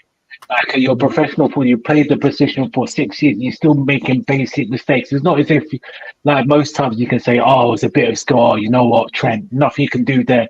Basic ball watching, like schoolboy errors, and and yeah, he can do the right back thing, and yeah, I get it, three as a back, but. Look, as Klopp, he's so bad that Klopp had to change tactics and had to push him. And look, even when he started the innovative thing, he's pushing into midfield. He's playing like a deep six. And I just think it's the time now to just push him and let him do what he done. And I hear that back to goal and stuff like that, but there's ways we can get around that. with Trent in the system. Bradley, solid, who's a revelation. Bradley, Gomez, whoever, right back, and that will cover. And Trent will do his thing because at the same time we're doing the right back innovated role. We saw at times when Kanate, because sometimes there's a gap there. There's a gap. So we need to just. For me, I just believe his right back days are done. He can still do what he done in midfield in a different aspect. Again, once he gets comfortable with familiarity, tactical surroundings, then he'll flourish, I'm sure. And then he'll stop and he'll just let go of some of the defensive bit because he's just too vulnerable right now in terms of the defensive aspect for us, in my opinion. Okay. But just quick, I have to come back in on that. Obviously, I do. Nolante, obviously, I respect you massively and your opinion, but I couldn't disagree more because what you're saying is right. That there's we're over him not being able to defend, right? At right back, because he has the issues letting people run, making whatever, not being switched on at right back. Those issues are going to be the same in centre midfield. He will still have that lack of concentration and that lack of defensive nous. And you said at the end, maybe, we can kind of cover for that. But we've been trying to cover for it at right back. Like I've said, in the 4-3-3, Henderson was his minder. When he went forward, Henderson dropped in. When he's inverting now, Kanadi is his minder. Kanadi goes to mop up from Ibu does. All those, this is my point about Trent. Because people are kind of saying, well, move him in. And they're saying he can't defend, he's got this. Those defensive deficiencies will still exist in him as a player in central midfield, which is even worse. You will cause even more problems if you're not switched on. All the stuff that and as I've said it before, when you play in central midfield, you have the pitch in front of you, the pitch behind you, the pitch to the left of you, and the pitch to the right of you. At right back, you have the pitch in front of you and the pitch to the left of you. 2 zones. He can't cover left, right, center. He can't do it, man. And he will get run rings around if he's asked to be defensively solid, one touch, playing under pressure, getting out of a press before he's allowed to play his long ball Hollywood passes with 2 men closing him down. He's not used to that. Those things that make him defensively deficient at right back will still exist in the center of the pitch. Those things are way more damaging. That's why Klopp took him out of the mid and put him out to right back. The problem, But do you hear what I'm saying, dude? But do you hear what I'm saying? That's where I'm coming from on Trent. These things won't go away. Moving him inside. And inside is where the action happens. At right back, you can get away with a few mistakes. In the middle of the pitch, I don't think you can. Fair enough. I understand that, bro, but it wasn't. I wouldn't say it's the fact that Klopp moved him from midfield because he just saw him again from the academy. He just saw a position where he thought he would thrive on, and none of us would expect for him to do what he done. Let's get me wrong. And when I say defensive, I don't say my thing is I'm not saying he's a dry defender because if that's the case, he wouldn't be playing for the football club. But exactly. My thing is he still makes some of the basic. It's not like as I was saying, this has happened. You know what, Trent? You couldn't do nothing about that. It's some of the basic stuff, and it's not just. And that's the thing that's been going on for the last 3 to 4 seasons. And I get it, bro. You're saying right back, but he's been near enough the last season being pushing into midfield, so he has an understanding of the role. He's an intelligent player, so he has an understanding of the role. Yeah, it'll be harder, but he can get more of the ball. And if we have a solid back four for my person to implement that, then we'd be able to couple, in my personal opinion, more of his deficiencies than that right back. That's my thing. We've seen the emergence of Bradley, Gomez. I think there'd be more for me personally. There'd be more of a cover, and we can deal more of it. Him doing right back again next season, well, yeah, that's fine. But For me, just it will just be the same thing. We'll get up there, and then certain things will happen. That's just my opinion. But again, we'll see. We'll see what happens. I presume Slot will have him at right back, but again, we'll see. But I think the bigger picture, like you said, Brian Lee, I think it's just Trent, just in terms of the whole defensiveness with his right back in the midfield. So we'll see. We'll see what happens. Yeah, like obviously we'd all love him to turn into the next Pirlo, and that'd be great, you know. And they didn't really just. I know some because it's similar to the Gerrard was a midfielder. He came in at right back. Blah blah blah blah blah. Gerrard played about 5 minutes at right back. He came into midfield. Trent's been our world class right back for years. Gerrard came into the team who haven't played. That's what you get young players into the team by playing them in the wide positions, not in the middle where the action is. So Gerrard got a few games at right back, eventually became a centre midfielder very, very quickly. Nobody had any doubts about Gerrard's ability to perform the role in the middle of the park. He was born to play in the middle of the park. And sometimes you get into a team by playing wide. Trent is someone who I've said, it's about profit and loss. It's about net negatives, net positives, is switching the whole team around to create a role that accommodates Trent Alexander-Arnold. Is that beneficial to us as a club? I'm sure it's great for Trent, but overall, is that going to make us better or worse? If it makes us better, do it. If it doesn't, don't do it. Because to me, it's all about Liverpool. It's all about the club. I don't care about the name on the back of the shirt. I really don't. That's for afterwards. You know, that's the posters on the wall stuff. But right now, does it make us better or worse? If it makes us better, do it. Because he's a generational talent. The guy is a one-off. Mm-hmm. So you have to find a role for him in your team. That's what I've always said. I don't envy any manager coming into Liverpool. I don't, because it's like, yeah, there's Trent. You figure out what to do with him. There you go. It's over to you, mate. You know what I mean? Like it's crazy. The guy's so talented. He's so talented. Let me bring in these comments to kind of get the gauge what the chat's saying, what the fly is saying in Lee's apartment, and also what.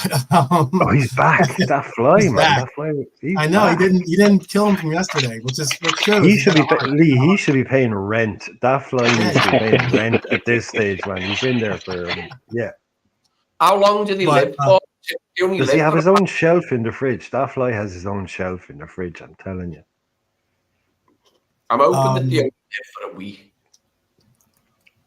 I don't know. Let me bring up the chat though. Let me bring up the chat's comments here, and then you guys can kind of engage in the chat's comments as well along with me. YouTube name is saying, in fairness to Trent, Southgate made everyone look bad. I definitely want to reemphasize that too. Trent says Trent in the midfield is such a puzzling move. Norm says keep him at right back and improve him when the ball is played over his head because he can defend one-on-one. In Norm's opinion. Norm is at the games. Norm is literally at the games.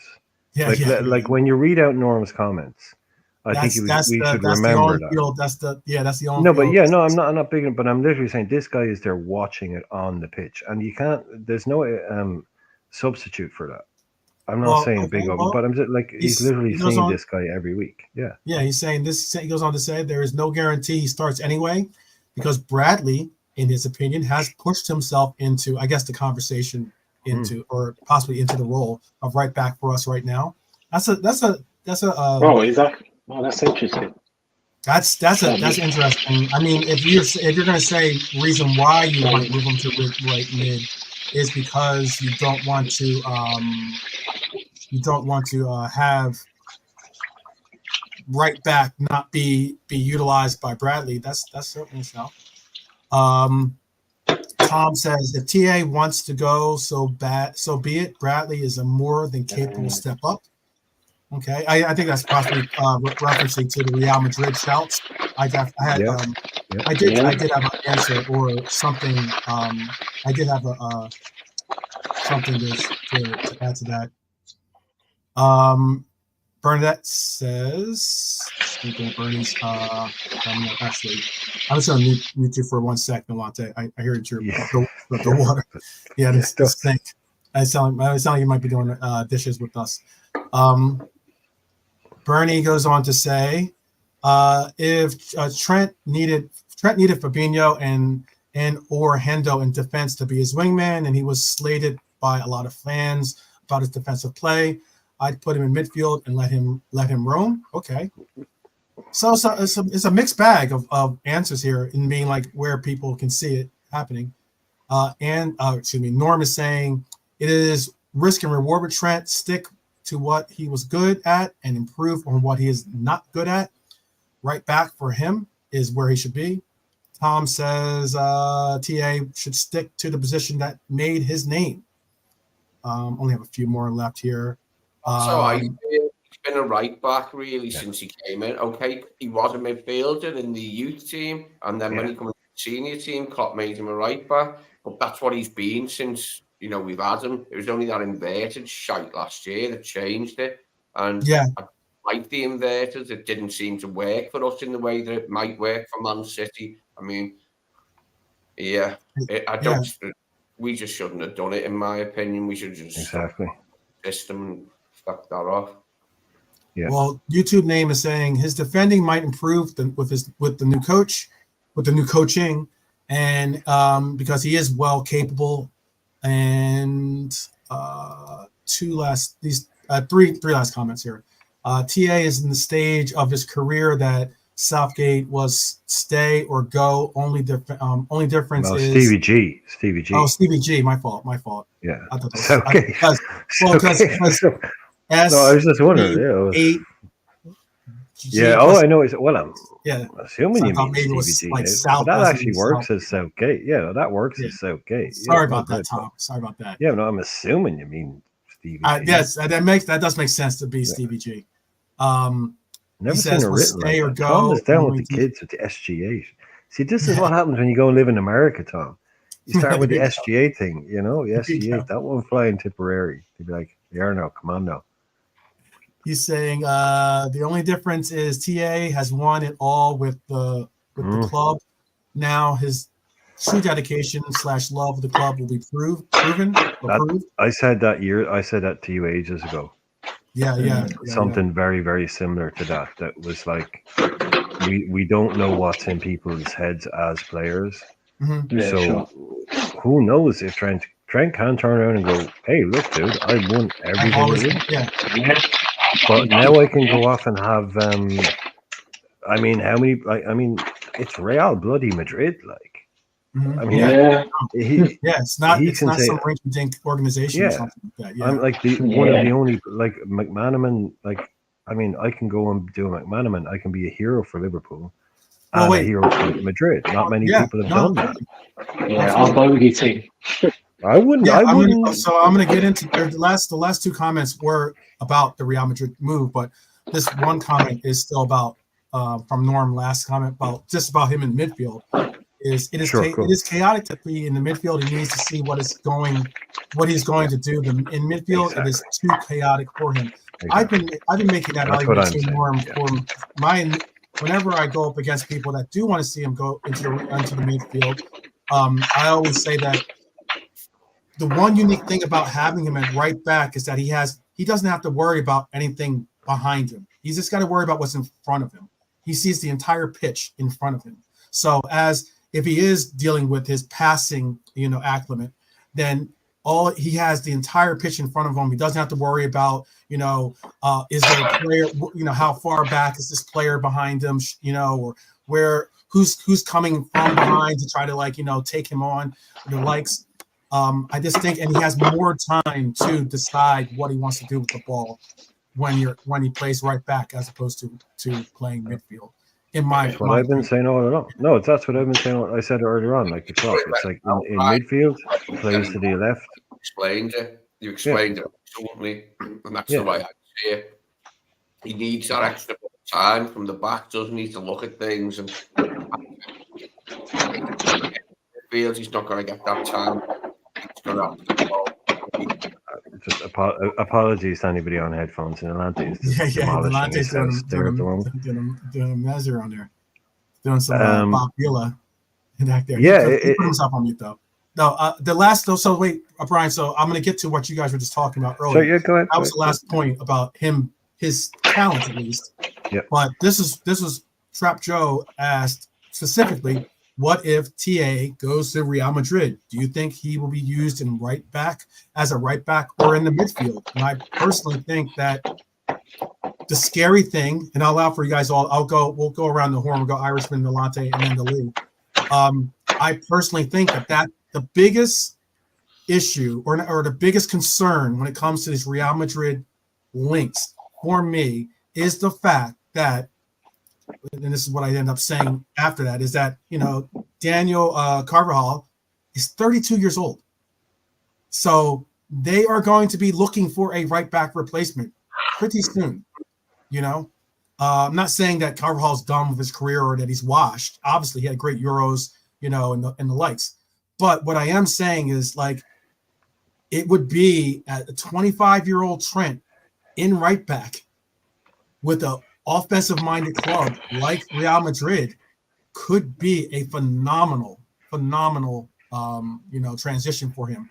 Where it's just one of those things, serving up passes to Mbappe or whoever they have up in the front line. I don't even know who they're going to end up keeping in the front line, but Vinny Jr. and Mbappe and all these other different players in the front line would be a very, very formidable case to say anything. But I don't think. Well, if you're saying that he goes there, like, sorry. Yeah, let's go around the horn. Go around the horn. Start Irishman, then we'll go to Delante, then we'll end with you, Lee.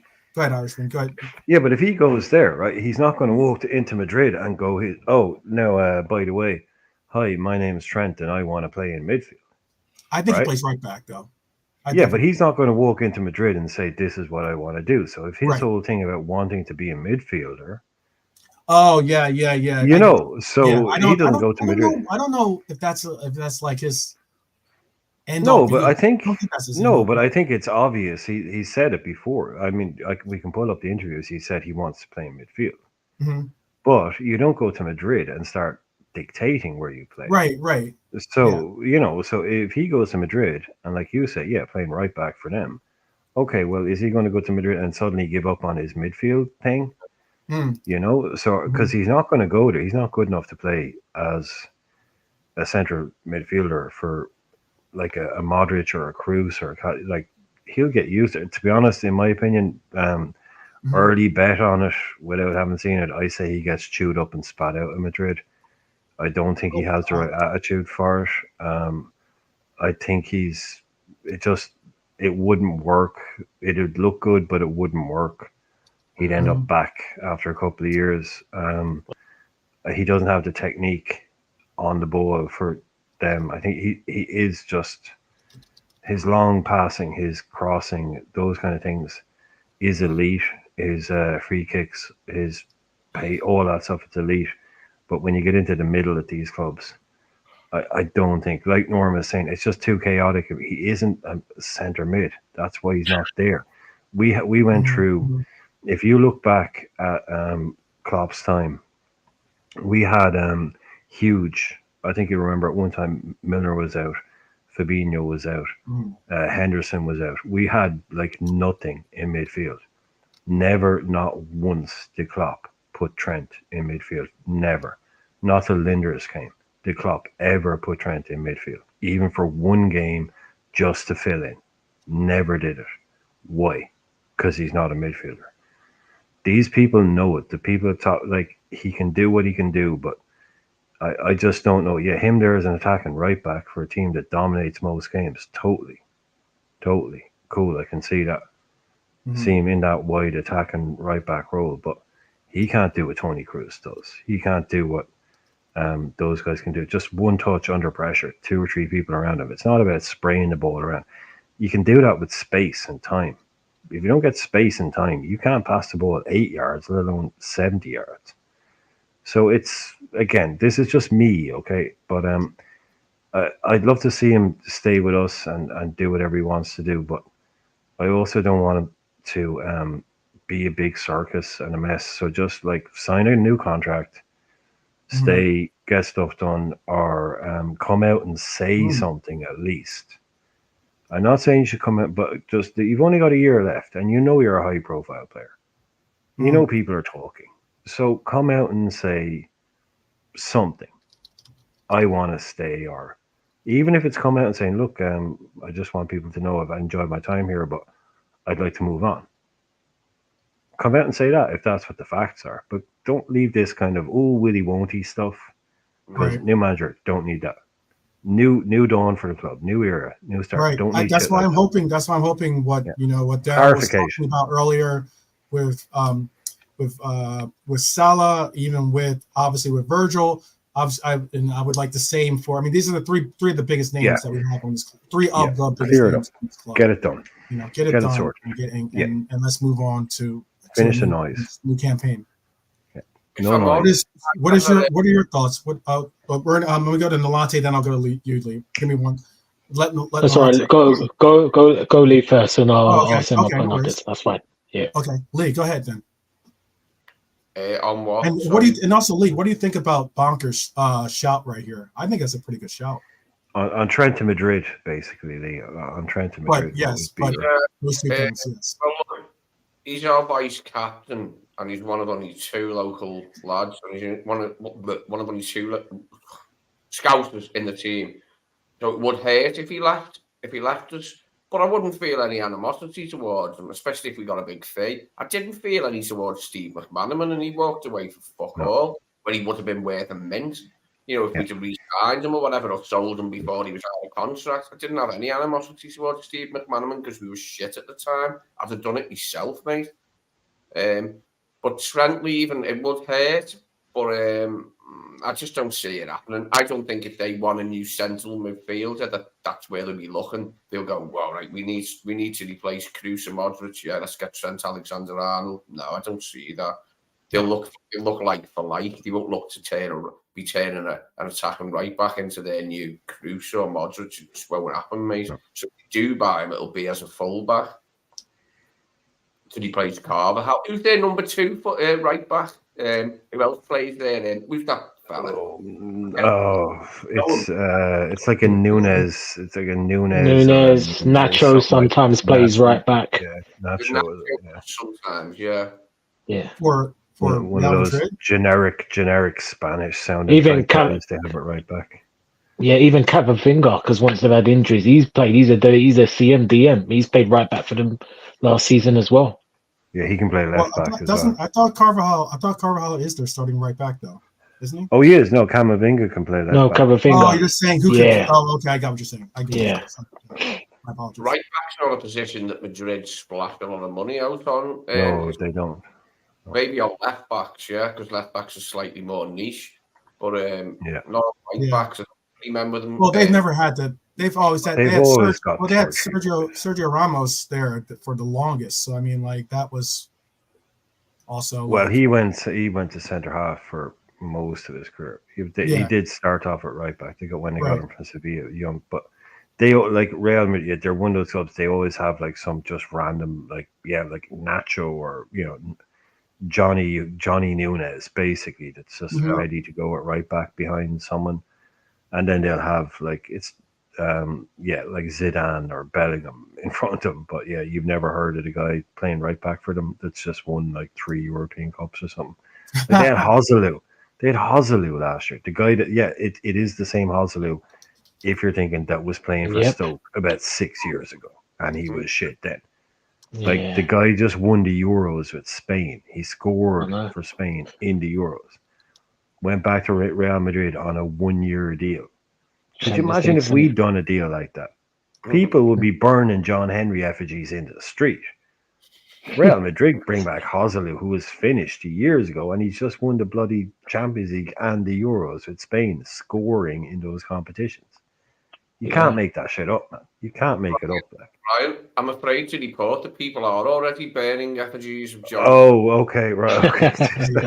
Armando, we've got people on the streets. We've got people on the streets everywhere. In Berlin, Liverpool, our street, like hoisting one up from a lamppost, hasn't he, and bearing it. He looked a bit like me, but he was dressed in black, like, and had a mask on and that, like, so no one would know who it was, this person. Well, yeah. Oh, I thought you no, meant the effigy I'm not looked sure a if Trap bit Joe like meant. you.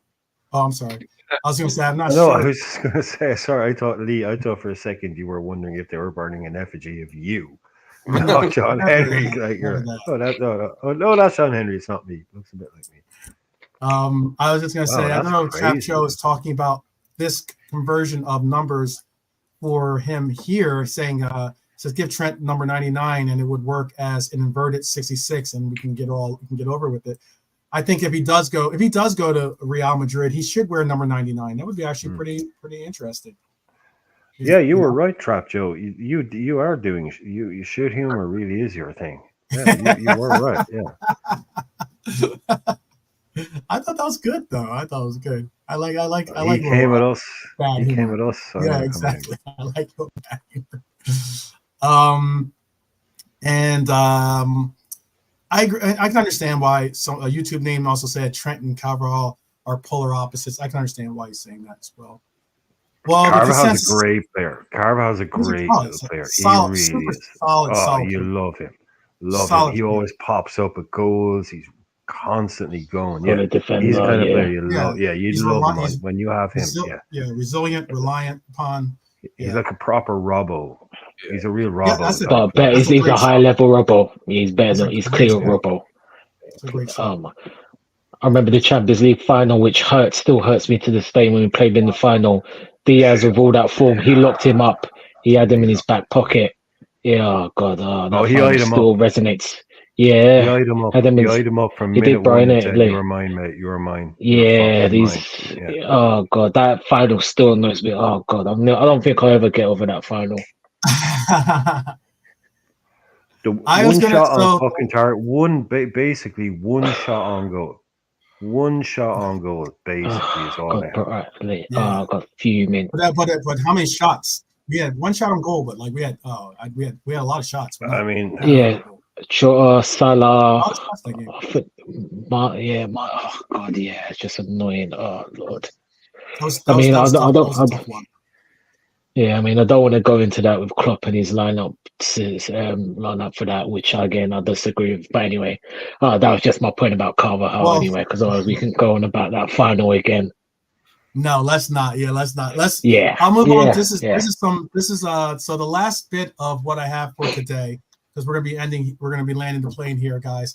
And that is Converse and Nike. Well, Nike owns Converse. They bought them a while back. And I was surprised with how much they bought them for. They bought them for like $350 million, like almost 7, 8 years ago, or maybe 10 years ago, something like that. But Nike owns Converse, so now, but they own the brand, but they haven't obviously, they still they still utilize the iconic Converse brand as a shoe, and they're doing LFC and Converse are doing a limited edition, one of those like X brands where they go like those, like a collab kind of thing, where LFC does a collab with like some popular brand, and Converse is it. They have a bunch of different items out: shirts, kits, shorts, jackets, blah blah blah. But there were sneakers, and obviously Converse has the iconic Chucks, and they have the low cuts, and they have the all stars if you live all in stars. Europe. All stars if you live in Europe, we call them all stars.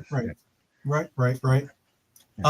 We call them all stars here too, but more so. Nobody calls them Chuck Taylors. That's the first time tonight. Like I know that, but that's no, I know they're Chuck Taylors, but nobody calls them Chuck Taylors. Oh yeah, no. Like nobody even calls them Converse. Like in Ireland, they are like. It doesn't even matter what you're talking about. They're just called All Stars. Oh, that's what people call them is All Stars. Like over this side of the pond, we say like if we're saying your sneakers, we say those are some nice Chucks.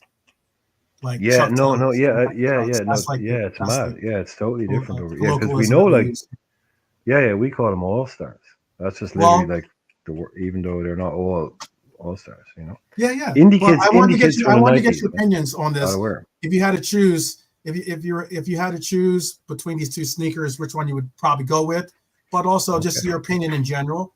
I'm gonna show you what they have out. I thought actually these are pretty nice sneaks, but I mean like they're not cheap. I think these ones are 100 pounds as well, but they might be 60 pounds. One of them is 60 and one's 100 pounds. But these are the low Yeah, cuts. yeah, low cuts. Yeah. Don't like the low cuts. It says you'll never, and then I think the other one says walk alone on the toe there on the shell. Colors are nice. Colors are nice. I know it's a little bit harder to see. I know that's why I'm making sure that you guys. Like, I mean, I could wear them. Yeah, that's like sort of like the green that is sort of the. I don't think the green is in that color in this kit today, but that's like the green that we like to, or that's often used for us when it comes to our kits. So And- Converse in the late 90s. My little brother had a pair. They were very chunky. They were green with a red star. He left them here, I think, once. I was wearing them for years as slippers. I appropriated them into a pair of Oh slippers. yeah, I've seen people do that. Jack I've seen Comfy. people like Yeah. they don't they're whether they're just being lazy or not, but they make them almost into like flip flops. They practically like just step on the back of the heel and just use flip Forever flops. as well. As I say, though, I didn't buy them. They were my brothers, like, they were my little brothers. He's a lot younger than me. He was one of the indie kids that Brian's just mentioned. That was his. Yeah, I'm a '90s indie kid. You had to wear them. I've had loads of pairs of All Stars. Well, here's your traditional. Here, I'll show you the traditional. Those are the low cuts, and They're unwearable. these are the the more traditional All-Stars. Ish. No, That's they've got an I can already see that. Yeah. I mean, if you heard the price, you probably would probably say similar. Those These ones are I know are 100 pounds. These are 100 pounds for these shoes. Nilante, you know those shoes ain't getting you laid. Those are not. You know that, right? You knew. As soon as you saw those shoes, you're like, nope. Yeah. Big LFC fan, are you? Okay. Yeah, I think I'm not coming to your house tonight. Yeah, I think I took your word pass. Yeah. And then I'll be putting on the record. It'll be lonely this Christmas. That's what I'll be putting on, mate. Honestly, yeah. If I have a heart-to-heart session, so you know. I had a pair. But I had a white pair like that. They were Puma, and even the stripe was white. And I had them when I was 11 in 1984. We went to the lake, and I got mud all over them. There's just no mud in mud, are they? The white ones. No. You buy them white shoes, man. You know what happened when you buy those white shoes, man. You're not 12 man living in the desert. Exactly. You're living in the desert. You're still asking for trouble. You live in Liverpool. You got destroyed earlier. When you bring those white shoes out, no. I was only 11, you know what I mean? I know they look so good though. You're like, oh, minty fresh. Yeah. One game of football later, you're like, fuck it, they're ruined. Let's go. Yeah. You need that first scuff, don't you? You need that first scuff. Everyone knows that, right? You know when you got your minty. As soon as you get that first scuff, then you're like, okay, I don't care anymore. As soon as when they're unscuffed, you're like super. Yeah, you know what? Anxiety. As soon as you get one mark on them, you're like, fuck it, they're marked now. Who cares? But yeah, if you're into sneakers, everyone knows when they're minty fresh. You're like, don't touch them. Yeah, that's what I'm to Bernie. I know that like I think it's like something with like gang related type stuff or something. It's like or when it comes to like when people throw the sneakers onto the telephone oh yes, I think it's like yeah. Well, it means a couple of things. Depends where you are, but usually I thought it means like that person there was like a gang member that was either killed or yeah, it's a sign of disrespect to a person. Basically, if you take their sneaks off and you tie them up and you fling, that means or it's also basically a marker for someone that got shot. Basically, it's when you see them, it's like that's a real gang. That's real gang stuff. Definitely. Usually, it means bad things. Yeah. Um. Yeah. So. I Do bet they those do shoes trap come? show. I don't think I that. bet I they don't do. think that they trap show. I don't know if they come in other colors. The only colors I've seen them be offered in are white. Is this all white for these all stars? I'm saying that as you guys, so you guys But they understand. don't have the stars on them. That's the thing. You see, they don't have the stars. That's the missing. Oh no, the Yeah. stars on the inside part. You mean that? Oh, they do, don't they? I can Yeah, see it. yeah. Yeah, Chuck, they do. or so Oh, I wait. was Do, looking. do, do It's your gone all grey. stars have? Do your all stars have the star on the outside? No, I meant I couldn't see it. Now that you pointed out, I can see it. It's not. Yeah, You it's just meant to. grey. I Yeah, got now I you. can Yeah, see the yeah, yeah. circle. Now I can see it. Now that you No, pointed it's out, I like can see the circle. it's a really. I mean, it's an embroidered like type or with like it's got like kind of like I want to say not corduroy. It's kind of like the it's what kind of fabric is that? I forget what kind of fabric it was, but anyways, it's got like a fabric style. It's not like the the vinyl The style. printed. Yeah, Yeah, the print. it's Yeah, actually yeah, like it's an yeah. actual like It's raised. Yeah. fabric, natural fabric. Betraying me age a bit, but I can remember a time before there wasn't any brands like Adidas, Nike. There was nothing like that in Britain when when I was little, when I was like very little, and everyone Yeah. just wore shit trainers, shit sneakers, like 99p ones from Timpsons. You know what I mean? Timpsons was a shit. You know what I mean? Mm-hmm. 99 is obviously less than £1, but that's basically what it was. And then all of a sudden, Adidas appeared. Nike didn't appear for ages, but the Oh, first you know what? they were They do called have different colors. kit. They do have. They were plain black with a three whites. Well, obviously they had three white stripes. White with black with white stripes. Adidas kit, and they were like $9.99. I think they cost, and they were the first Adidas ever seen in this. That I'd seen in this country. I don't think anyone else had seen any other. And with football or with sneaker specific inflation, that's £100 today. Yeah. Yeah, $9.99. That was big money. But no, Lee has hit it on the nail on the head there in terms of why Adidas, like we've been talking about, like Adidas, Nike now are the guys, and they're. But why is everyone so pro Adidas, or why does everyone love Adidas? 'Cause he's hit the nail on the head there. Nike didn't come into Europe, even in Ireland, like what he said, like you went into a shop in Ireland, you'd have like a load of generic shoes or whatever. Then you'd have like say 10 pairs of Adidas, 4 pairs of Pumas, and there'd be like 1 pair of Nikes. Because it like Adidas, because Adidas European, Puma European, they had taken over by the time like Nikes were like, oh, like your cool friend had Nikes because his auntie went to America and brought some home because you couldn't get them in the shops. So the fashion brand, the football fashion brand that took over first, like the first of the football fashion brands, was Adidas especially in Liverpool, England. That's why it's kind of the iconic thing because like there might be to buy a pair of Nikes, they were the most expensive shoes in the shop because it's like, oh, they're really hard to get. It's Nikes. Now you can get everything, obviously. But back then there was like, Adidas was the first to come in, Gola, and these kind of weird European brands. But yeah, that's why the Nike thing is only like much later. Adidas had kind of locked down the kind of street look in England, with sports brand before Nike came in. What are you pissing yourself laughing at, Lee? What's wrong with you? There are He's other pissing colors too, himself. by the way. There are other colors. Yeah, Lee's pissing himself laughing Yeah, at there are something. other I don't know colors. what it is. How nasty you could Yes, be exactly. for the boys' trainers when you were like, I don't know, pubescent when puberty first hit. I went terrible like that. I was homing in on people's trainers a lot in school, more than I should Oh, have. it was. Oh yeah. Oh, you 12 man. You know that you show up to school wearing the wrong gear. Uh oh.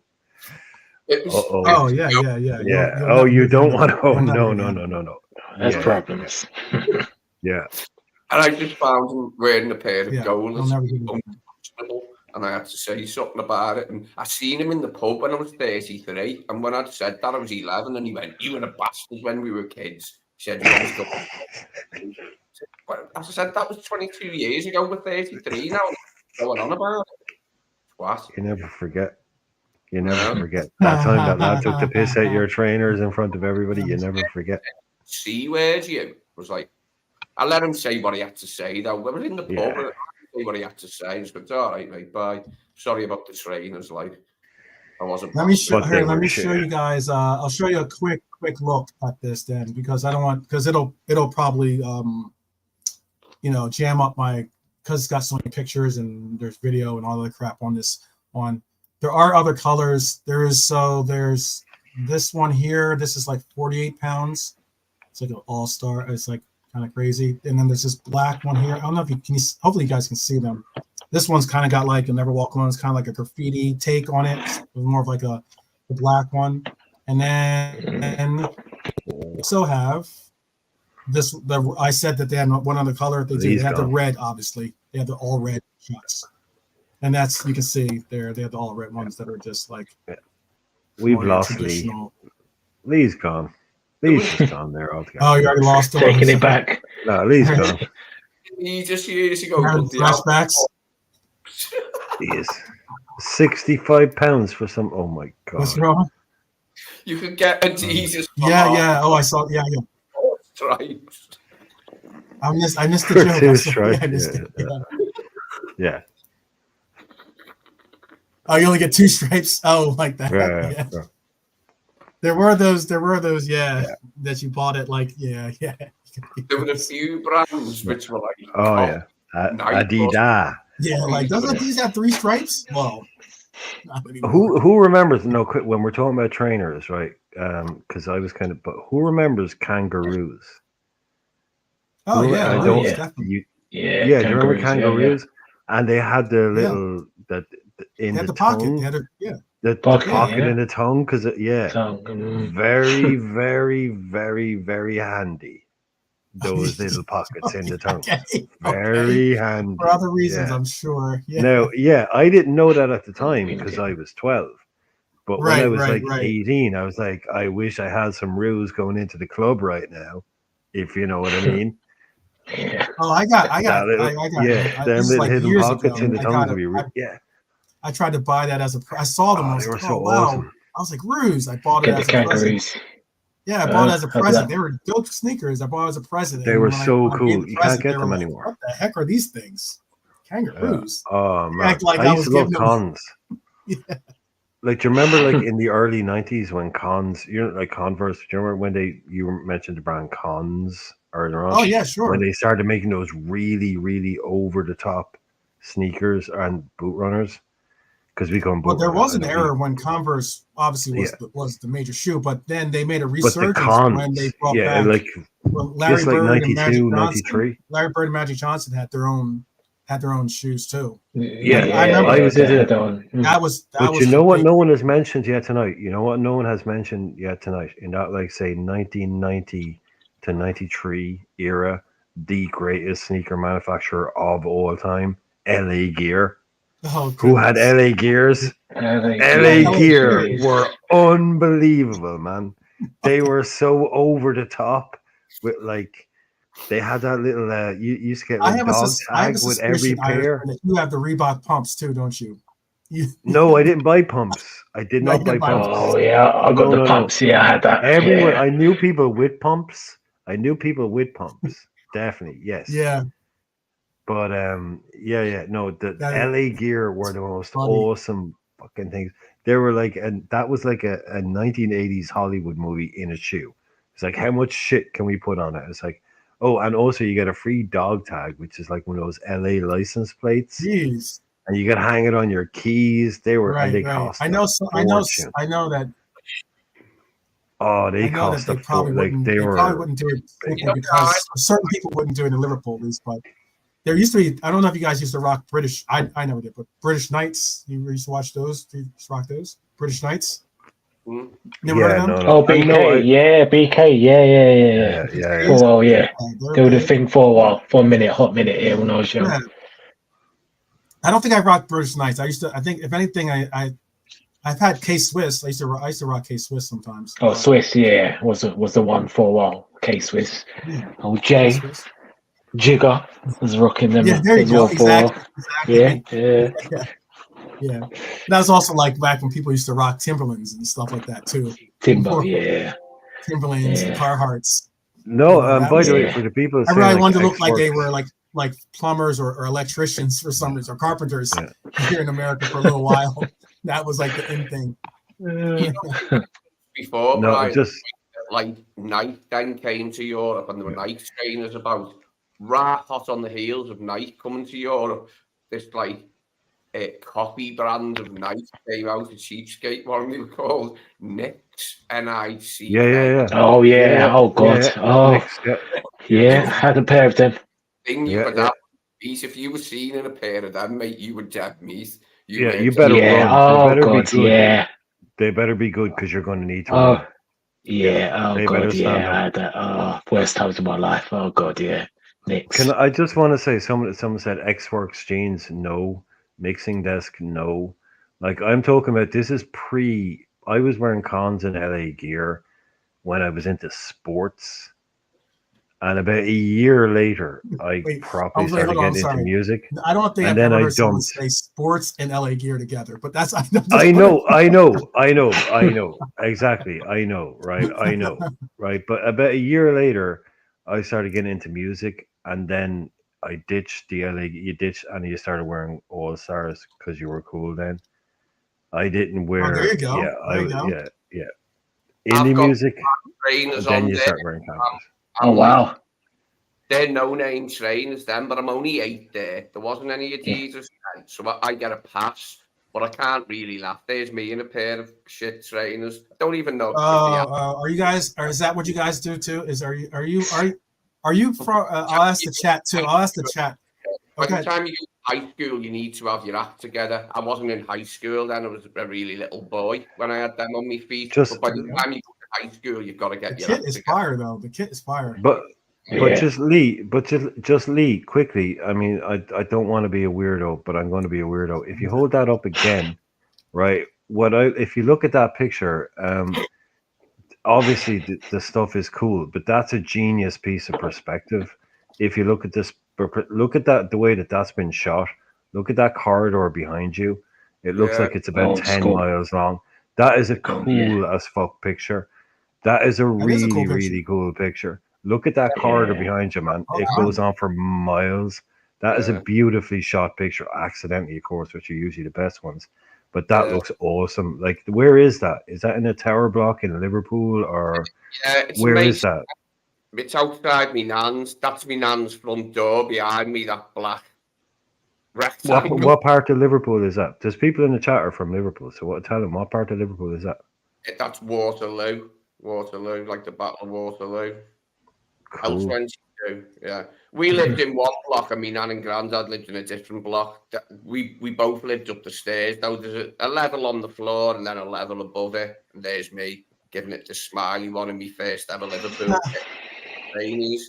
There you Full go. kit, Classic. as well. Full kit, not just the jersey. Yeah. Full kit. I You love need it. to, yeah. You need to rock. If you had what honestly, I haven't heard Filas in a long time. Remember Filas? Filas. Feelers, yeah, feelers. Philly. Oh yeah, that could be Phillies. Yeah, that they were on. Yeah. They were Phillies. they were the chic thing for a little bit. Yeah, Phillies had the run. We said the pump, so that's the Reebok shell. Yeah. But Well, I wear Nikes now. Like what I wear now is all I want to wear is like Goonies era Nikes. That's all I wear is like MK2s. Oh, like old school Nikes. That's all I want to wear. Like 70s, 80s style Nikes, low cut, all that. I've gone away. If you try and wear a pair of Converse All Stars now, like I did that like 10 years after, well, maybe 8 years after last time I'd worn them, and it's literally like walking around wearing socks. there you go. It's horrible. If you put on a I pair, don't know like about you can those, though, feel but- every stone in the world. I don't know. Yeah. Is that a gift from your stepdad, Lee? considering it looks like Everton blue there. Oh, yeah. My dad, That's yeah, exactly what you want. that's it. Me stepdad's a Liverpool fan, but yeah, I chose blue, a pair of blue Nike. Okay. They're years Okay. old. I don't like wearing red either. Lee, do you like wearing red? Because I don't. No, Oh yeah. Exactly. I don't like wearing red. I just never cut. wear red. No, as a No. fashion thing, it just Yeah. I'm not having Exactly. I don't wear red. So like, Oh yeah. but I'm not into red jumpers or red Nope. jeans or red shoes. Nope. It's a no Nope. for me. I wear blue, grey, white. No, I wear blue, YouTube name grey, is asking black. if you could That's it. show your sneakers again real quick. You don't want to stand out, do you? You don't want to stand out too much. Like, Exactly. You don't want to stand out. Exactly. A nice check shirt maybe at a wedding or something, but that's about it. You don't want to be standing out. There's a shout to see. They want this YouTube name wanted to see those. He likes them, I guess. He likes your sneakers, the blue ones you just had. yeah, I don't know what. Oh, you must have the name on them. I can. It'd be on the inside of the tongue. What they're, yeah. They're like Nike. They're like almost like Dodger blue. Do you know what I think it might have worn off?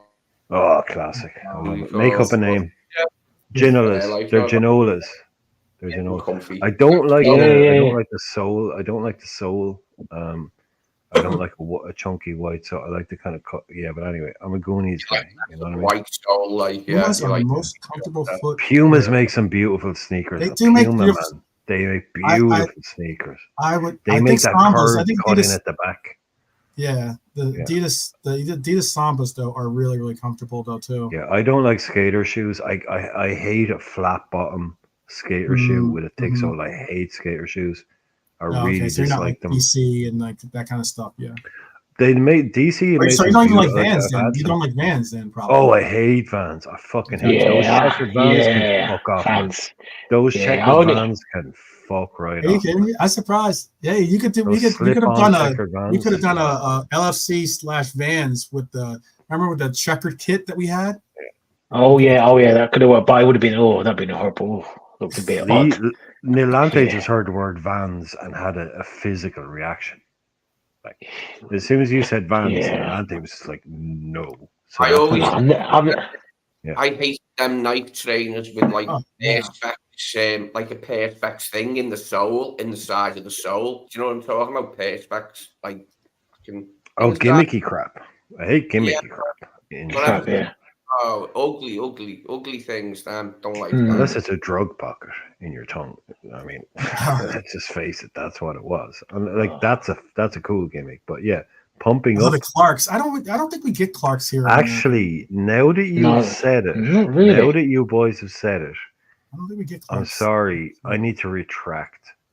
I actually did have a pair of Reebok pumps. it's there the- you go. Did. Yeah, I just remembered trying to hide I it. did. Yeah. Trying No, to I hide just it. remembered. I was like, yeah, I was kind of thinking, no, I didn't have them, but it's. I was That's saying, no, I hilarious. fucking actually did. You never know. You never. If I you don't did never know how have it. intensely Yeah. on Yeah. the court you want to get. I So you got did to have pump it. them up. The pump is exactly I MJ. was- Joe Budden. Oh, he made us killing out of that song. Jeez. I know. Pump it up. Pump it up. That's right. Just Yeah, play. you're going out to play with someone. It's like one of your mates. You don't like. It's cool. But then like Big up. Shaq turns up, so you I better pump up my shoes. By the way, Marion, Yeah. definitely, keep rocking the Doc Martens. By the way, I'm sure you look great. Big up, Marianne. yeah, Exactly. I had them as well. Yeah, you're never too Perfect, old. Marion. Never too old to rock Doc Martens. Oh, but they take it takes about 10 years to break them in. That's the point with Docs. I had Wow. them. Yeah. Wow, they're like wearing a pair of bricks. The Yeah. first time you buy them, they're horrible. They're actually painful to wear them, but Hard as because nails. they're hard as nails, but because they're such good quality leather and all that. After it takes about 5 years, and then they're literally like slippers.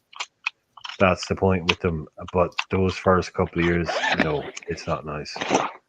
I tried Docs. Like I said, as an indie kid at school, so I had to wear Docs because you weren't allowed to wear sneakers. You had to wear shoes. So, you wear Docs. And then All Stars, but yeah, All Stars are shit, man. They really are. They're literally a bit of canvas and a bit of rubber stuck to your foot. I mean, they're not, you know, they're not sustainable.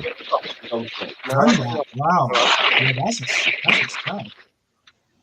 Dunlap. Norm was saying when he was 12, he had Dunlop football boots. This kid in class had Nike. He made fun of my boots. So I said, but mine work. Killed his family. I said, I'm in school. I'm on the school team. You're not. School team, and you're not. Yeah. Oh, right. Yeah. Bad Try names. playing football in docks, man. Jesus, if you can play football in Doc Martens, oof. Yeah. Hey, you know. Yeah, they aren't. Imagine It Predator. depends. If you had the steel toe ones too, some of them are steel Oh, the toes. steel toes. Oof. Yeah. They were a bit of a myth that people had steel toe docks because they were never made. That guy, it's like, oh, they all have steel toes in their thing. It's like, yeah, but you didn't need steel toes in docks. If someone was wearing docks and they kicked you, Oh, it was hard. Yeah. It was gonna hurt. Like you didn't really need. Yeah. It was kind of but I don't like docks on girls when they because my niece, she's like 17, and like she's a really sweet girl. And all of a sudden, she's decided to be like a real. Oh, I'm edgy and gothy, and I'm dyeing my hair back and wearing like docks and stuff. It's like, yeah, I don't. I don't know. They're not great. I like the oxblood ones. Prefer them to the black ones. Those were, the wine-colored ones. Nice. I have not had a pair of them myself, but the Oxblood's a nice colour, isn't it? Like, yeah, nice. Yeah, it's a classic company, but unfortunately, linked to a few less desirable elements of the social type circle. The Doc Marten wearing 80s kind of punk type people, the skinheads and all that. Song? Do you remember Alexi Sale's song, Dr. Martin Boots? Oh, Dr. classic. Martin, Dr. Martin, Yeah. Dr. Martin Boots. Dr. Brilliant. Yeah, absolutely. That's going to be stuck in my head for the next 10 hours. 10 hours, yeah. It's like, do you remember? All right, John got a new moat, huh? Good. All right, John got a new moat, huh? We're sitting on the tarmac. We're just talking. This channel now is about how to lose your. Yeah, I was about to ask. I was about to also. Sorry, Trap Joe. Sorry, I'm not. No, don't worry. You don't have to cut me off. I'm not going to be rude or anything. Trap Joe, I know you're being whatever, but we're just fucking. But please don't ever. I know, but please don't ever bring up that channel on this channel because we are the opposite of that channel. Okay, so choose some other thing, but that's not a reference. I spent years in that world, and I don't ever want to hear about it again. So, yeah, this is not about. This is about how to filter out our audience. We only want the best people over here. The best people are the people who keep coming back. You keep coming back, so But we are no, we are not. So for those that are going to not Philly, but I know in Pittsburgh, okay, there is a really cool event that's going to be happening. I think I posted it on my Twitter feed or X feed, whatever you call it. But I'll double check. I'm trying to see if I can find it right now. But basically they're having like a Legends event actually. And it goes to charity. The funds go to charity as well. But there's going to be some really cool Liverpool legends there. I know John Barnes is going to be there. Let me see if I can find it for you. I had it earlier on here, but it's definitely worth looking up. I was disappointed to see that the event was only being offered in Pittsburgh. It wasn't offered in Philadelphia or even in South Carolina for the actual game against Manchester United. So I know that Red for Life is going to the game in Pittsburgh. He tried to get tickets. He said to go to to go to the one in Philly, but he couldn't. The one, all the games are sold out, obviously. So let me see if this is the one.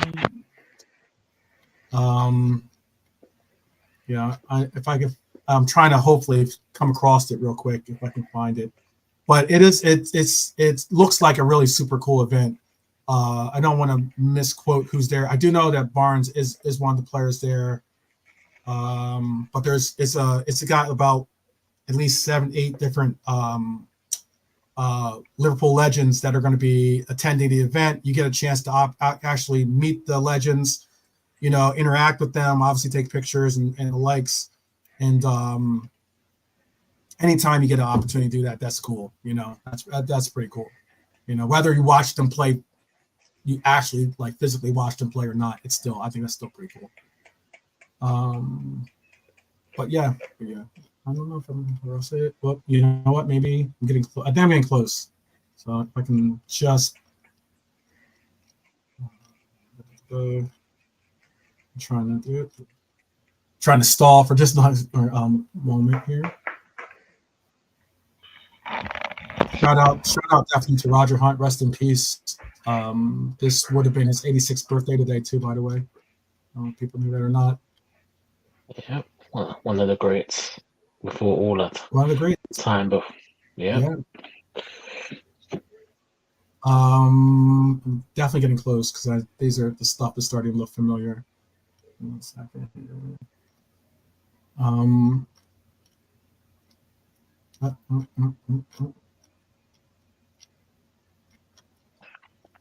Just reading the chat. Trap Joe, are you okay? Are you feeling okay now? Yeah, because you said you were tripping. So you right now? You back with us? Yeah. He's Champion's cool. It's the Bay. It's the Bay. He's E40. Oh, he's from the Bay, is he? Oh, E40 too short. Yeah. Oh, he's from the Bay. Yeah. Okay. I like it. The too short scout too. Yeah. Yeah. Don't worry, man. Shoot, where the heck is? Oh, I think it's coming on. Were you guys real quick? Were you guys concerned about not seeing Dan's involved in the preseason, or not hearing that Dan was a part of the preseason? I don't know if anyone heard any like distinct reports about why he wasn't involved, or even Kelleher wasn't involved in the preseason, or at least the first preseason game at least. It was Kumas and Cade Gordon up front on it, mostly, I think. And Dan wasn't there for some reason. Injury, maybe. Where is this stupid thing? It's like so. Like I really scrolled far. There was. I'll bring up this comment real quick too. I'm trying to look for the event real quick.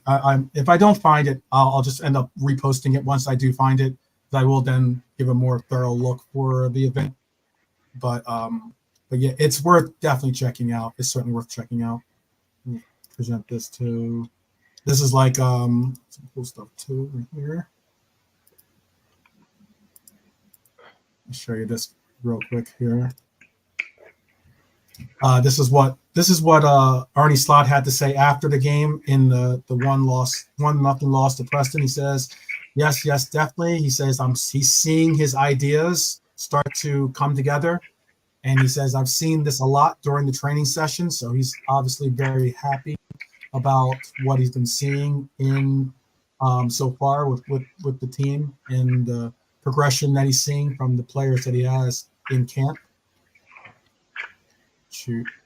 I will find it for you. I don't see it. I wish I could bring it up because it looked like it was a really super cool event. And I was like, man, why aren't they doing it here in Philly? But I don't see it off the top of my Twitter feed here. I'll find it though for you. I'll find it for you. And if you are interested, Red for Life or anyone that's going to that game, just check out my Twitter feed and you'll see it on there. I like to definitely repost a lot of stuff on there. Thank you, Norm. I appreciate that. Diodora. Oh yeah, and those were. like the Oh yeah, like Diodora. like YouTube name. I used to rock back. I didn't rock Diodoras. I used to rock Doras, man. Umbros. I used to rock the Umbros, but that was when Umbro and like those brands were like actually relevant. I guess they've Yeah, kind of I had fallen off. Theodora once with green stripes. Like Theodora, green Yeah. stripes. They were all right. Not too bad. When I was 17. Diodoras. See, that's the thing. Like Diodoras? when you go to Liverpool, like I'd say Diodora, but you go to like, oh, Diodoras. You know, it's a different thing altogether. Like there was some in the 80s and 90s, like all those brands, Gola, Diodora, Umbro, they'd randomly bring out a really classy looking trainer. You'd be like, wow, that's awesome. But then you'd buy it and they'd be made of shit. You know, like it really would. Like, 6 months later, Did you like ever see the? bits on the Did you ever? ground. Don't decided about buying them. I thought, are these too dossier make? And then I thought, no, I'll buy them. Do you know what I mean? Dossier make. I mean, Yeah, yeah. brand. I was Shit, a gonna brand. ask. But Did I you ever thought, see the clip where I think Carragher's talking to someone? I forget who the player was, but he was he's talking to like an ace. I think I want to say AC Milan player or something like that, and he was trying to. Oh yeah, You ever see that clip where he's trying yeah. to? I know what you're talking about with Richards. I read that the CBS, isn't it? Yeah. Yeah, Where CBS. they're doing Yeah, like Champions League coverage, yeah. and he was trying to say internationale, and like I guess he said it. I'm probably doing a disservice on my Italian accent as well, but like they clown him every time he tries to say something in a different language or with an accent. It's a Language. Yeah. shame. Yeah, it was pretty funny. Oh man. But all right, guys, we're at the 2:30 mark here. Um, we can get back on some of the trainers and the likes. I hope that you 2:30. That's enjoyed. what time the dentist finishes. How'd you like that, Too Top Show, for some shit There you go. humor? Yeah. There you go. I didn't even think about that. Yeah. There you There you go. Well, that's like dad humor. That's like or something like that. That's the Yeah, dad jokes. yeah. I think they call it, Yeah. right? But yeah, so yeah, we'll be back. Most likely, I don't think there's anything going on. If there's something pops off, if we get like a transfer, obviously, or if some big news comes out tomorrow, obviously we'll go live as soon as we can.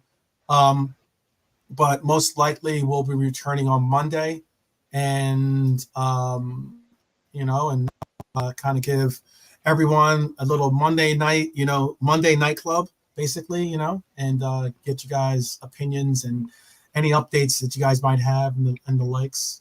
Yeah, is there anything that you would like to say to the people, Irishmen, before we let them go and going to buy their new 60 pound or 100-pound, excuse me, all stars at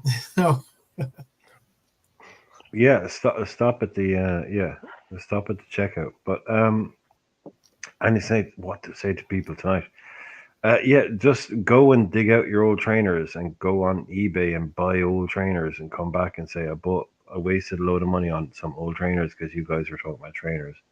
Because that's all I'm thinking. I'm kind of going, can I go on eBay now and get a pair of kangaroos that I don't need? But yeah, come back tomorrow and tell us your trainer stories, because I think they're fun, because they tell us a lot about you, who you are, and where you're from. I think they're called Ruse, by the way, too. Now they're called Ruse. Well, Ruse, yeah, they're still going. Well, they were always called Ruse, yeah, they were always called Ruse. But yeah, but it's like the Australians knew, like, because in Australia, it's like you can't get into Australia with like a packet of crisps in your pocket. Where'd you get a packet of crisps? Where's that from? Like you can't bring anything into Australia.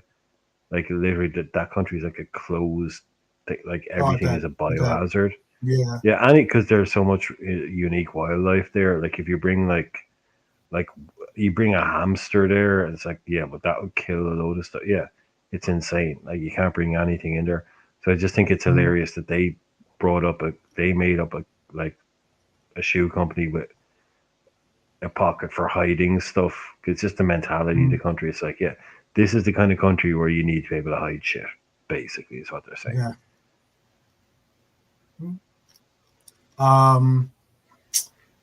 Lante, do you have anything that you'd like to say to the people before we let them go? No, not much. So just big up once again yourself, 12, Briley, here again, once again, talking about our team and trainer talk. I mean, I was going to mention the Pumas, but the plane's landed. So we'll leave that for another time. But yeah, big up the chat. And yeah, we'll keep growing as a channel. Yeah, definitely. And Lee, what is it that you would like to give as your last words, your last words of the day, at least for the chat? Any words, any wise words you want to leave? Dear daughters. All right, Diodoros. That's the last word. Okay, we'll leave it on that. Diodora is the last word of the day here. Yeah. Again, if you Red for Life, or anyone that is interested, definitely check out my Twitter. You can find me if you put in Liverpool 12th man. I believe I will be the first one to pop up. But if not, my handle on there is the Reds 12th man. And I'll have that event that I was talking about earlier. You can get to see who the people that will be involved in the event. It's definitely worth going to. It's for a charity, so it's really cool that they're going to be trying to make something happen positive with their trip to the Liverpool's trip to the States. But all the same, I'd like to say thank you for joining us today. As always, we appreciate each and every one of you for the likes, the comments, the inclusion that you guys get involved in the chat, whether it's our conversation, whether it's with your own conversations. We just appreciate that you show love and show support for us Reds here. And we continue to push on, continue to grow the channel. And as always, up the Reds, right? Up the Reds. All right. See you guys soon.